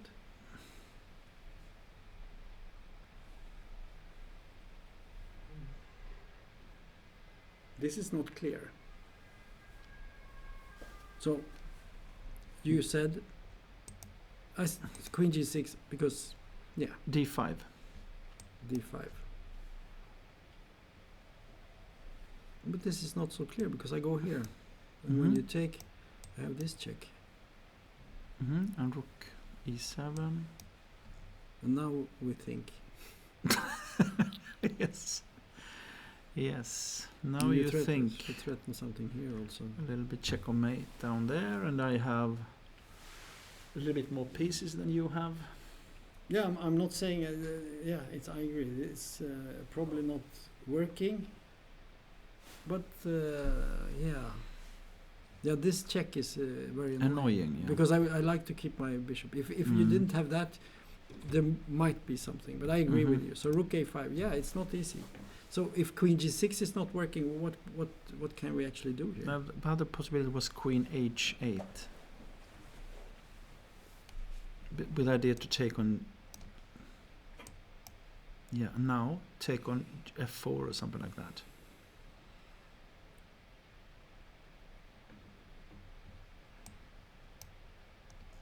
Mm-hmm. That's a nice one. Nice. So, what happens if we just grab here Take on g. with the queen? I thought so. Now this we have. I don't know. Is this something? Yeah, at least that's. Or maybe we take first on f7 and then we bishop f6. Mhm. That's at least. That's at least is winning. Yeah. That's good. So okay. So king. But if then this is good because this you take here. So Mhm. okay. So okay. So queen h8 instead of queen g6. Mhm. So the question is if you have. So d5 is maybe not so good because of rook takes c4. If we don't have a move in that Okay. position. You can maybe play. Maybe take on f4. No, then it's lost. Yes. I was thinking of rook e5. He took on f7. Okay. It's the same idea I was Yeah, looking yeah. for, Yeah, that's right. Take. but he does it one move earlier. Mm. Yeah, you threaten to play rook e8, and that is winning because I think because it's opposite colored bishops. But G5. this is the position now. G5 maybe. Just to cover up. And then it's a draw. Yeah. Well, that's a fantastic game, right? Absolutely. Now we threaten bishop f7. Mm. You have to take it, take the queen. So Mm. we go here. This. And black will play b3 in the next move, and then it would be a draw most likely. Huh? Yeah, this should be a draw. This will be a draw. Okay. Let's go to the next game. What a shocker. Yeah. So this was a draw. No surprises here. Mm-hmm. Oh. Every time you go to this game, Yeah, there are new surprises. yes, and we. So we had this rook a3 thing going, Mhm. and here you said that you liked white. Mm-hmm. Rook g8, rook h3, Mm-hmm. queen d7, Mm-hmm. threatening to take the rook on h3, Queen d3. queen d3, Mm-hmm. and bishop d8. Mm-hmm. This is a good move. Yeah, but take. Take, Mm-hmm. rook c8, Hmm. rook g3, rook g6, bishop d2, queen e6. I'm not sure that white played the best here. No, with no, it looks no, strange no, to me, no. but okay. This is time pressure. Yeah, I know. Look at the times. Yeah. You're playing move 21. You have 2 minutes on the clock. Okay. What do you Yeah, expect? This is a blitz game. Okay. Yeah, it's a blitz game now. Okay, This is not a real game, so to speak. Okay, bishop takes c3, queen c4. Yeah, of course. Now Mhm. it's now white has to bail out here. We get a draw somehow. Now it's dangerous. Yes. Now white has played. Yeah. What is White, black is winning, I think. I think so too.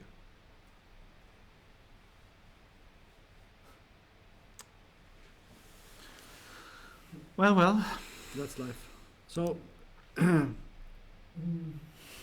so here we have this game, Swedish. Okay. So yeah. Let's see and what I- happened. This was interesting. so- this. So there was Mhm. a3, b3, and Take. he took this, and the doubling of the rooks. We Mhm. talked about that, but he didn't play this g6. I thought that No. was a brilliant move, actually, and the whole idea was good. Mm-hmm. But he goes for this Mm-hmm. queen e3, bishop Queen e7. e3. Okay. Mm-hmm.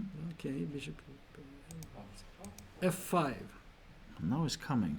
h4, bishop c2. So this is the position. Mm-hmm. And Edwin is down on time, but so is Tom's. So they have That's what the move I thought about as Yeah. well. yeah. Go yeah. back with a knight.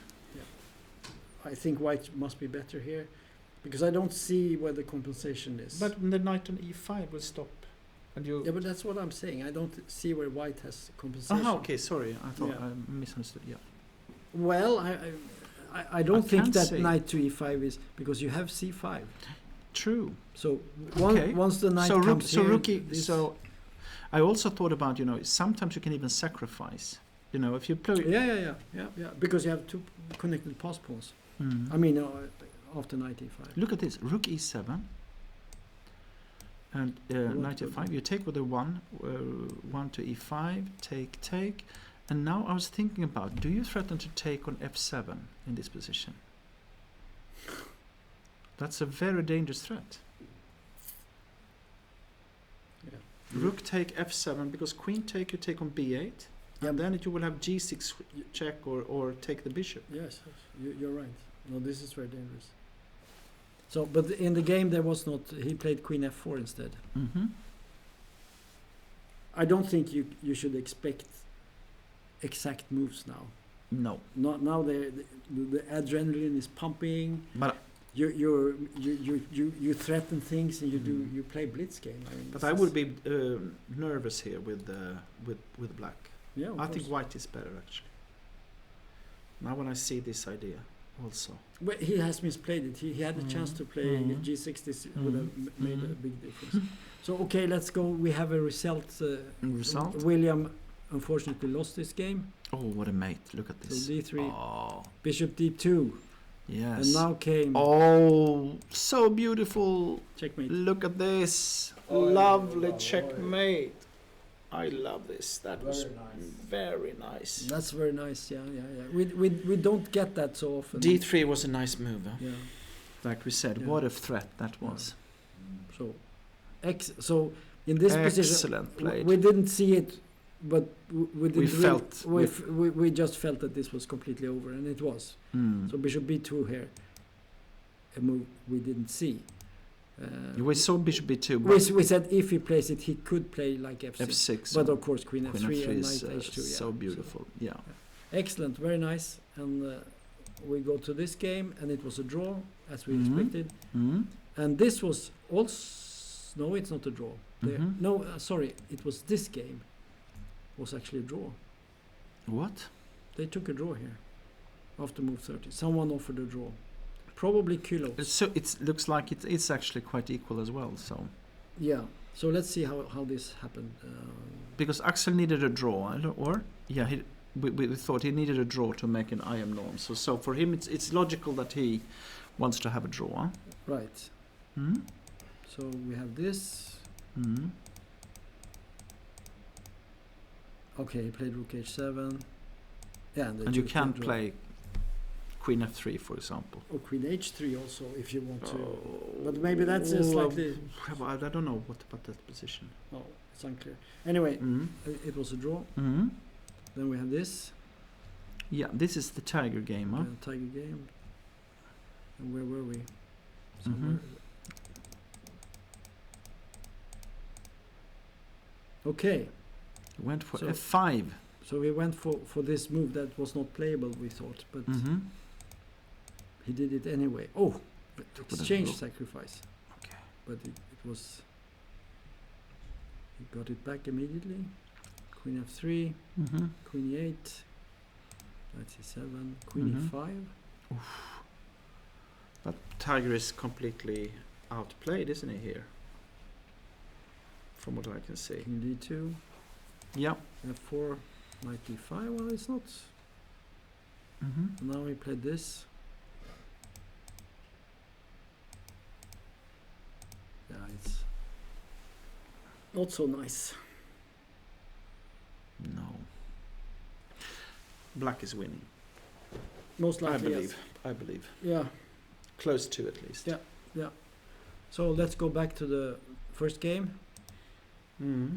Yeah, we have the ending. So could you just Yeah. I mean, we had take the, it from here? Yeah, something. Yeah. Okay. no, where were we? Here. Mm-hmm.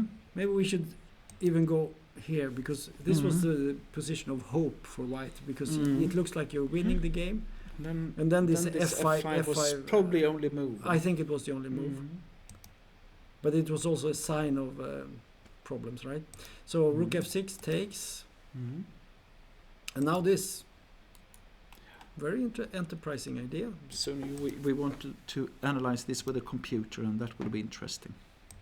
Yeah, but No, because just to understand what it's Yeah, really yeah, like, because yeah, it's yeah. such a yeah, fantastic. we're gonna get the And the answer Bassam later on. hopefully Yeah, will come as yeah. well as the winner of the tournament. Probably as well, yes. yeah. So rook e4, rook a5, That was a nice move also. and then this, which is sort of a draw offer actually. And we saw this idea, and we thought that would be a draw. G5 came also. Yeah. And then we have this. Is this the position? This is the position. 31. His Yeah. time is out, but it cannot be. I don't know. No, I don't think so. No. Maybe they took a draw here. I mean, this is Maybe. Yeah. this is Maybe possible, that's the thing. It is a draw. Yeah. they That's took right. a draw. They took a draw. They Yeah. took a draw. Wow, what a game! It's fantastic to have this kind of Mm-hmm. final round when they are playing, because we said this before also. Quite often in the old days there were a lot of draws on the top boards, you know, to secure some money and so on. But here everyone is playing, Yeah, and we have to comment. So in this game, I think actually White resigned.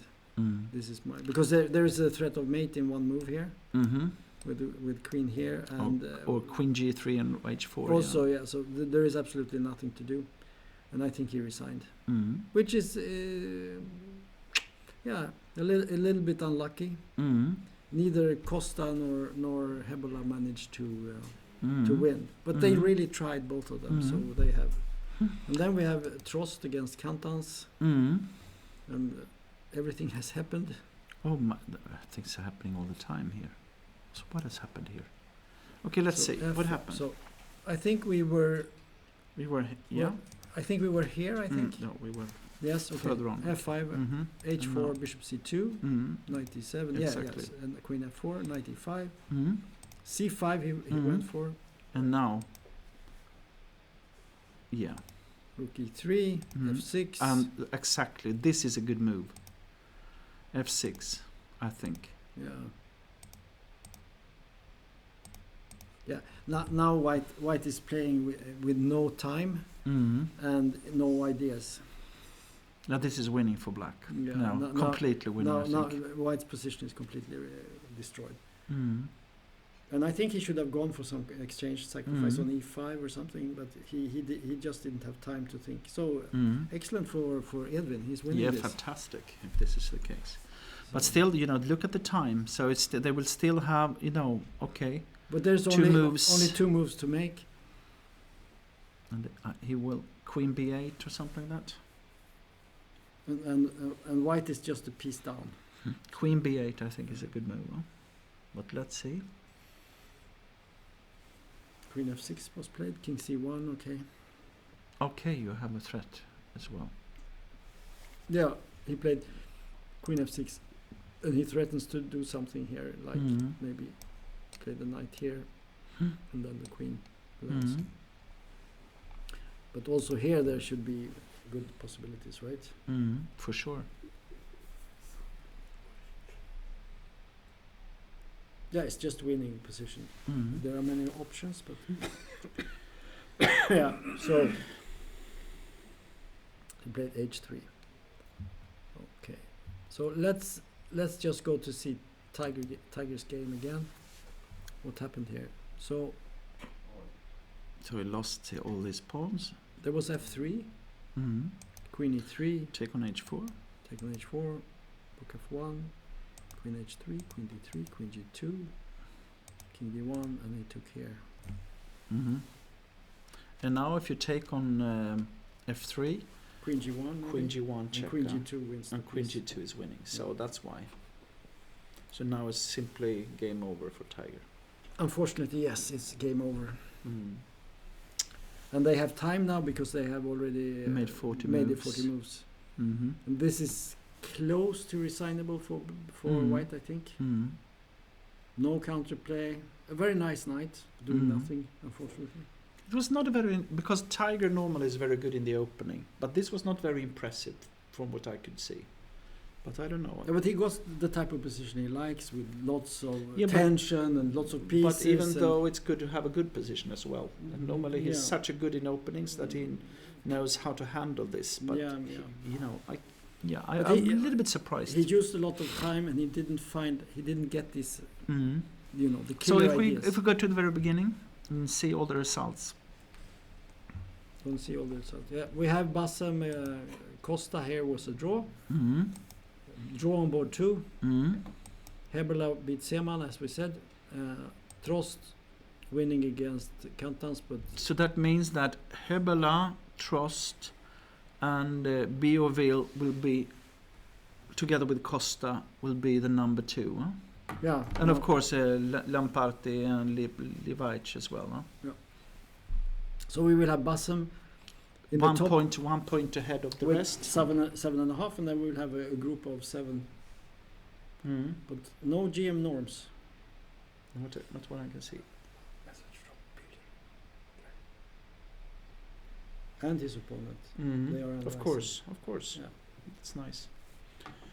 Okay, we'll see who comes here, or if no one comes. I think we could actually now look at this game with the computer just to here we have it. So let's have a look at this game. Mm. We can look at it from the beginning, I think.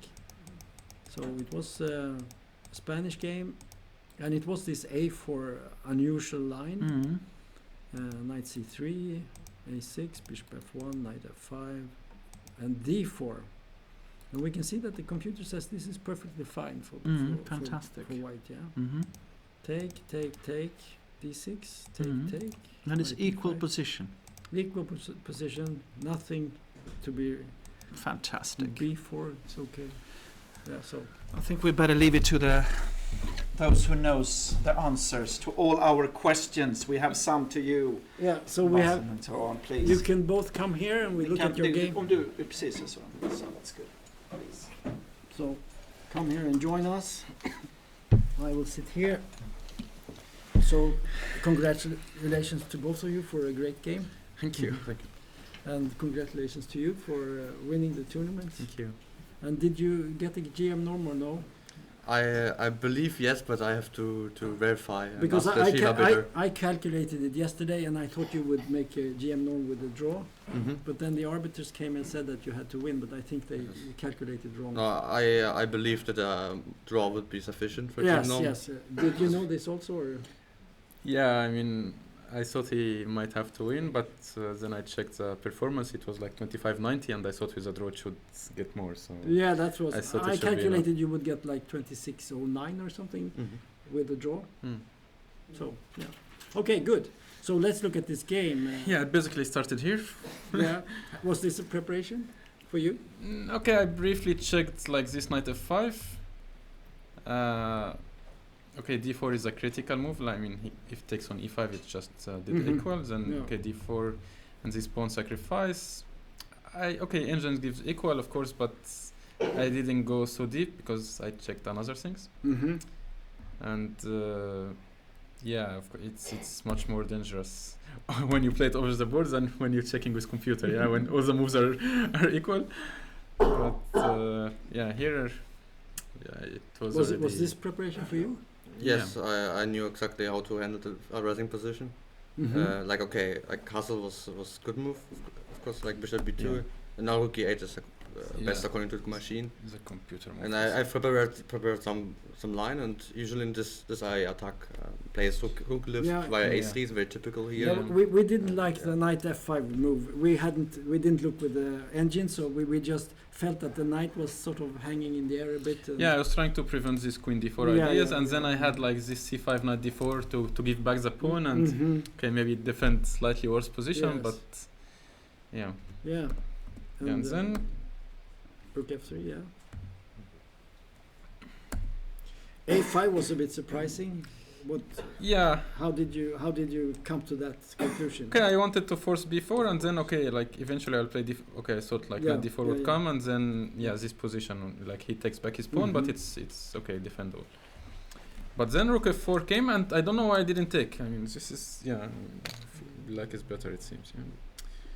Like okay, the critical move was bishop d3.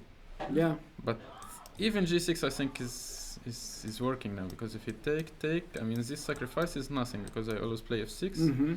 and yeah, black is at least not in a big dangerous position. Okay, queen d5. Yeah, I always have rook e8 also. Yeah, and what other move would you? Yeah, here. Yeah, the rook Yeah, we f4. thought like g4 Yeah, would be critical. g4, maybe queen g5. Yeah, no, maybe bishop c1 we should check. Bishop c1, bishop d7. We Yes. analyzed now. Very, very complex. But doesn't All look these- like Yeah. that white is in trouble like after rook f7 maybe here. Like, Yeah, I mean at it's least like, visibly it takes anything yeah. rook b7. I mean yeah, with rook f7. Okay, Yeah. I have quite some pawns up. Yeah. yeah okay. Just maybe. one, yeah. But Yes. this is also bad. Yeah, I mean, this was very bad not taking on b4. Yeah, and then we were a bit surprised with the rook f4 move because Yeah. it looked so, you know. yeah, I was not. I mean, Unclear I what only was- expected this position to happen. Yeah, and Yeah. Yeah. something like this. But why not bishop d3 immediately before b5? The knight d4. It's kind of the same. Yeah. But now, yeah, you have to take now. Yeah. And I think we were looking at bishop d3, knight d4, rook g3. I think was Yeah, the queen move. f6 maybe. Yeah, something like this, and then maybe you move the queen here. g6. You play g6, yeah. Correct. Because we were Very, thinking very- maybe at some point you could switch back with the bishop here. You know, It's kind of slow to me. it is so- slow, but I mean, you have all your pieces, and I you- mean, like, what do you play now? Take on c5. yeah, but I always have some knight e2 or knight. Yeah, like Not. so it's okay. I can take first, Mhm, and if you yeah. take the knight e2, yeah, okay, take this bishop. yeah, Okay. I think it should be holding. yeah, Mm. okay. Yeah. Many ideas, many ideas. So anyway, rook f4 was a very Yeah, big so surprise. I was not like, I didn't feel like anything dangerous is happening. Yeah. But then rook f4 came, and then, yeah, for some reason, Were you seeing ghosts? yes, like Yes. here, okay, I Mhm. thought even I can sacrifice my queen. Yeah. Like I thought it's not bad actually. And take, Mm-hmm. Yeah, this should be playable. Yeah. and okay, it depends when he takes on d4, like because now I can even take, and if he takes I have b3. Mm-hmm. And you So get a very he can solid include position. like bishop d4 before everything, Mhm. like here. And then it's this position. Right. Exactly. Yeah. Yeah, and then okay, maybe d3 and b3. I thought it should be holding also, Mm-hmm. but Mm-hmm. Mm-hmm. like this is worst case scenario. Yeah? But then I decided No, not to we do didn't it. see this queen takes h4 idea. Yeah, We were looking at f6 and so on. yeah, then- but then- g6. I mean, Yeah. I don't know why I didn't like calculate deeper. Yeah, this is Mhm. just immediately after I played now before. I said, okay, but g6 he cannot take it. Yeah, and Mhm. because f6 is coming next. But and it looks dangerous. That's the reason. yeah, right? I mean, but okay, I mean, in such critical position, I have to Queen calculate. F3, queen f3 in that position. But okay, I think I can always And do if I this. take with the bishop, Yeah. and then go for bishop f6. Is that anything? Okay, let's see it. Okay, is this maybe? Bishop Ah, f6. but it's not mate, yeah.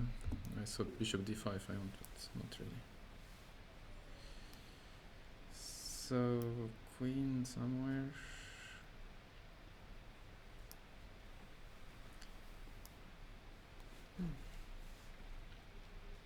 But okay, maybe even queen h4 and go for, to put it on h6. I don't know. Can you play this rook a5 move? Maybe get the rook over. Yeah. Bishop f6, rook f5, yeah? Could be. No, but okay, I'm exchanging pawn up, so I mean, I think I shouldn't be in much danger here. But yeah, like at least rook a5, maybe. You're not good going to be enough. mated at least. Yeah, Okay. yeah. Okay. Yeah, it's like knight d4 was terrible move, terrible. No, queen h5 is bad? Wow. Take here. Yeah, but here what is the move? Is F... Okay. Double Rook it. A4, What is the move? Rook takes A4, like. Rook, actually, rook takes a4. The computer Ah, says. so- Yeah, this was That's what we analyzed. we Yeah, analyzed this variation, like after bishop D3, what I've yeah, played because like bishop G6, D3, G6. Rook G3 we had, and then black can and- play B3. Yeah, and B3 is the trick because now rook H4 there is Mhm. always knight E2. Yeah, so then I can sacrifice on G6 everything with perpetual. Like I don't. I so think it's a that's- draw, right? Yes, I think so. Yeah, I mean, this is what we briefly checked. Because there is no mate here and Yeah, it's a draw. yeah. Interesting. What a game. Okay. Would have been nice finish, but yeah. So what happened? I played F5 after we thought spending so much time. we analyzed this and we thought that f5 was the best Rook move, H4. but it's a double question mark. And I thought rook H4 is a very strong one actually. That was not the best. Rook D4 immediately. We looked Ah, at that, didn't okay, we? This. Yes, Yeah. we How looked at about you this. go? Queen F5, take, rook H3, We looked at all this, didn't and we? Queen F4. Yeah. Yeah. Okay. Positional stuff. Yeah, we thought rook takes d4 would be strong at some point, and we looked at exactly, not exactly this, but No, yeah, so very yeah. close to this. Yeah. Okay, Yeah, so that was it was a win for white then. Yeah, I've missed this, provoking G6. I haven't seen that this, this this. idea. Yeah. So I think you put your bishop here Yeah, and Mhm. Yeah, that we was- have this kind of Yeah, we saw Yeah. that. Yeah. No, we no, but here, like, the point is I cannot play H6. No. This is a very nice variation, yeah, because now take, and okay, this is what I was counting on, but now Queen H6. Yeah, we saw this. Yeah, and this, Yeah. and if Yes. take mate, Yes. so I have to play this, take, this. If I go here, bishop B5, so I have Yep. to go up, check and check. Yeah, and it's horrible. Yeah, It's a horror story. yeah. I think you can even take with bishop here. Mm. No, But no, then Queen no, F6, yes, yeah. yes. Take, sorry, take and take, Yeah. and piece down. Of course, not completely lost. Yeah. So, yeah, I was not sure rook F6 or Queen F6. Maybe Queen F6 was better. We thought queen takes h7, Exactly. king h and queen h5 check, and you have to go back. Yeah. Yes. And then we didn't know, but we just thought he continues to attack. Yeah, Good game for white. yeah. Yeah, this was. Even King F7 was better, yeah. Yeah. So rook. What does the computer say here? Because after this, it seems to be forced. Rook G3. You can turn on the engine up Rook there. G3. If you click there, Yeah. then we can see the so evaluation. I guess this is a computer. Yeah. It's So it's very bad. No, I knew it's very bad here already, but yeah, what to do? That was a good move. Yeah, and you just play the position. Yeah. Yeah.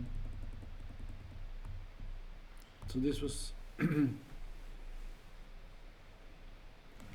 Yeah, bishop G8 also bad. Yeah. but still good for white. Yeah. Yeah, I mean, I was happy, of course, to see bishop 7. I was expecting bishop b5, and I really didn't know what to do. Did we check Yeah, this? I I was think go- we looked. We did check We I looked think at I this. wanted to take, but then, yeah, maybe this, but I have no moves, yeah, it's very bad position. Yeah, we saw this when you play with opposite colored bishops and the rook and queen against rook and queen, that it was very bad for you with the queen on g5 and things like this. Okay, but then in the end it was a draw, Yeah. and I hope that's enough for you. I hope so. Yeah, I Yeah, would be it would be very sad if it disappointed. wasn't. Yeah, Like not to have won the game. yeah, because then you are both winners, like Yeah. in a way. Yes. I mean, you get your GM norm and you get your. Is it your In second. second? Yes. Mhm. But you played very hard for making a draw. Yes. I mean, you went all Yeah, I wanted to risk because I thought like my attack is very promising, and I thought like the position requires an attack. I mean, I didn't thought that I played positionally, And after when I played Queen H5, I thought that I'm clearly better. at the Yeah, very yeah, least, yeah. And then wanted to Yeah, continue. We were not sure, of course, because there were so many lines, and when you started analyzing, there always came up these resources. It wasn't so clear, but we felt that probably you were winning at several stages. But Bassam, you managed to again survive. Yeah, terrible Win. position today. I mean, no, I think it's a big But you had no time in the end. I mean, big blunder was here not taking on B4. I mean, this is no excuse for not playing this. Yeah, I mean, Well, it's a check. free pawn, yeah. Yeah. Since when I don't take pawns? Chess is a difficult game, you know. Yeah. Yeah. Okay. Anyway, Yeah. congratulations, Thank you. both of you. So Thank you. on the GM norm and you. Thank you, Tom. Congratulations for Thank winning you. the tournament. It's been fascinating following you. Yeah, I think you were the two of the players that played the best games, as far as we could see. So sometimes. Yeah, Not sometimes. today, probably for me, but yeah, he played very interesting chess today. So. Yeah, but in all the games, I think Yeah. you were both great fighters. I think you're winning these night endings and Yeah. all these things. So nice to see. Congratulations. Thank you. Okay. Thank you. Thank you. Okay, so thanks to Leonardo and Bassam for this analysis. Very complicated and very difficult. So Jesper, do you want to come back? Yes. I think we should just say a few words here. Yes. Final words. I want to say thank you to the audience for following us. Yes. To cooks. Yes.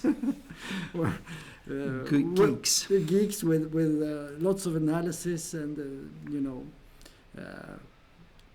I hope we managed to make it a little bit interesting at least. I think actually that it's the players who have made this interesting, because Of course, what a yeah. fantastic tournament it has been, I Definitely. must say, because both Tom and I, we have been commentators for many tournaments, but this has been one of the most exciting ones.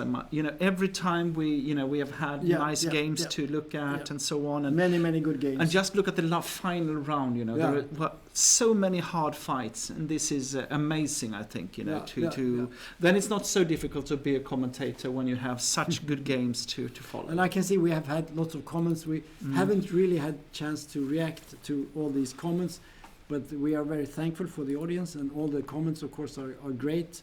And this was a fantastic final game in the tournament, and a game you can analyze a long time. So. With or without computer as well, because I think this is the typical type of games that you could see even Bassam, that is one of the top world grandmasters, could not really handle. No, this is the game you should analyze it without computer first, and then afterwards you look with the computer, and then you see all the things you didn't see, and you become maybe a little bit better player, wiser, and a little bit better as a player. Because in the end you have to play these positions without a computer in the tournament. And then it's not so easy, as we saw. No. Both of them missed a lot. We missed even more. Of course. But in the end it was a draw, and hopefully it's good for both of them. Yes. And with that, we say thank you very much for following. And hopefully we will be back, maybe me and Jesper, next year. Hope so. Who knows? Who knows? It yes. might be so. And Rilton Cup, I think this was one of the best Rilton Cups I've seen. Yeah. Because all the young players, we had. I looked at the top. We can just have a quick. Let's do that. We should do that. And look at we can see in the list here under 18, under 20, under 16, and so on. And if you look at the top here, there are more players under 20 than there are players over. Yeah. Fantastic. And this is great. I mean, that is the idea with this tournament. It should be a meeting between the experienced and the coming generation, and we see that very much today. But let's see the results, just to see also if he has won, Edwin, because then we can see the results of not the least all these youngsters. What has happened here. Well, all the results are not. No. So Edwin is still playing. Okay. Yeah. So. And Tiger is still playing. So there are still some games going on. Yeah, but still Falkeval, he made a norm, most likely. We are very happy for that. Yes. And we could also see that Bogdan must have made a norma. an IM norm, Mm-hmm. Billoville as well at least, and then we really hope that Leonardo Costa, not the least after this fantastic game, made a norm. Really hope so. So yeah, I think he yeah. did actually. Okay. Okay, so with that we say thank you very much. Thanks for following us, and we hope to see you again Next year? Not next No, year. actually. This year This year, but in But the very late December. in the Christmas. Yeah. Okay. Thank you, Tom. And thank you, Jesper. Great work. And also, Yes. I would like to mention we have a third guy sitting beside us. You have Mhm. never seen him. That's Klaus. Here we have him, the technician. And without him, you wouldn't have seen anything. Perfect. Okay, thank you very much. Goodbye from Rilton Cup in Stockholm.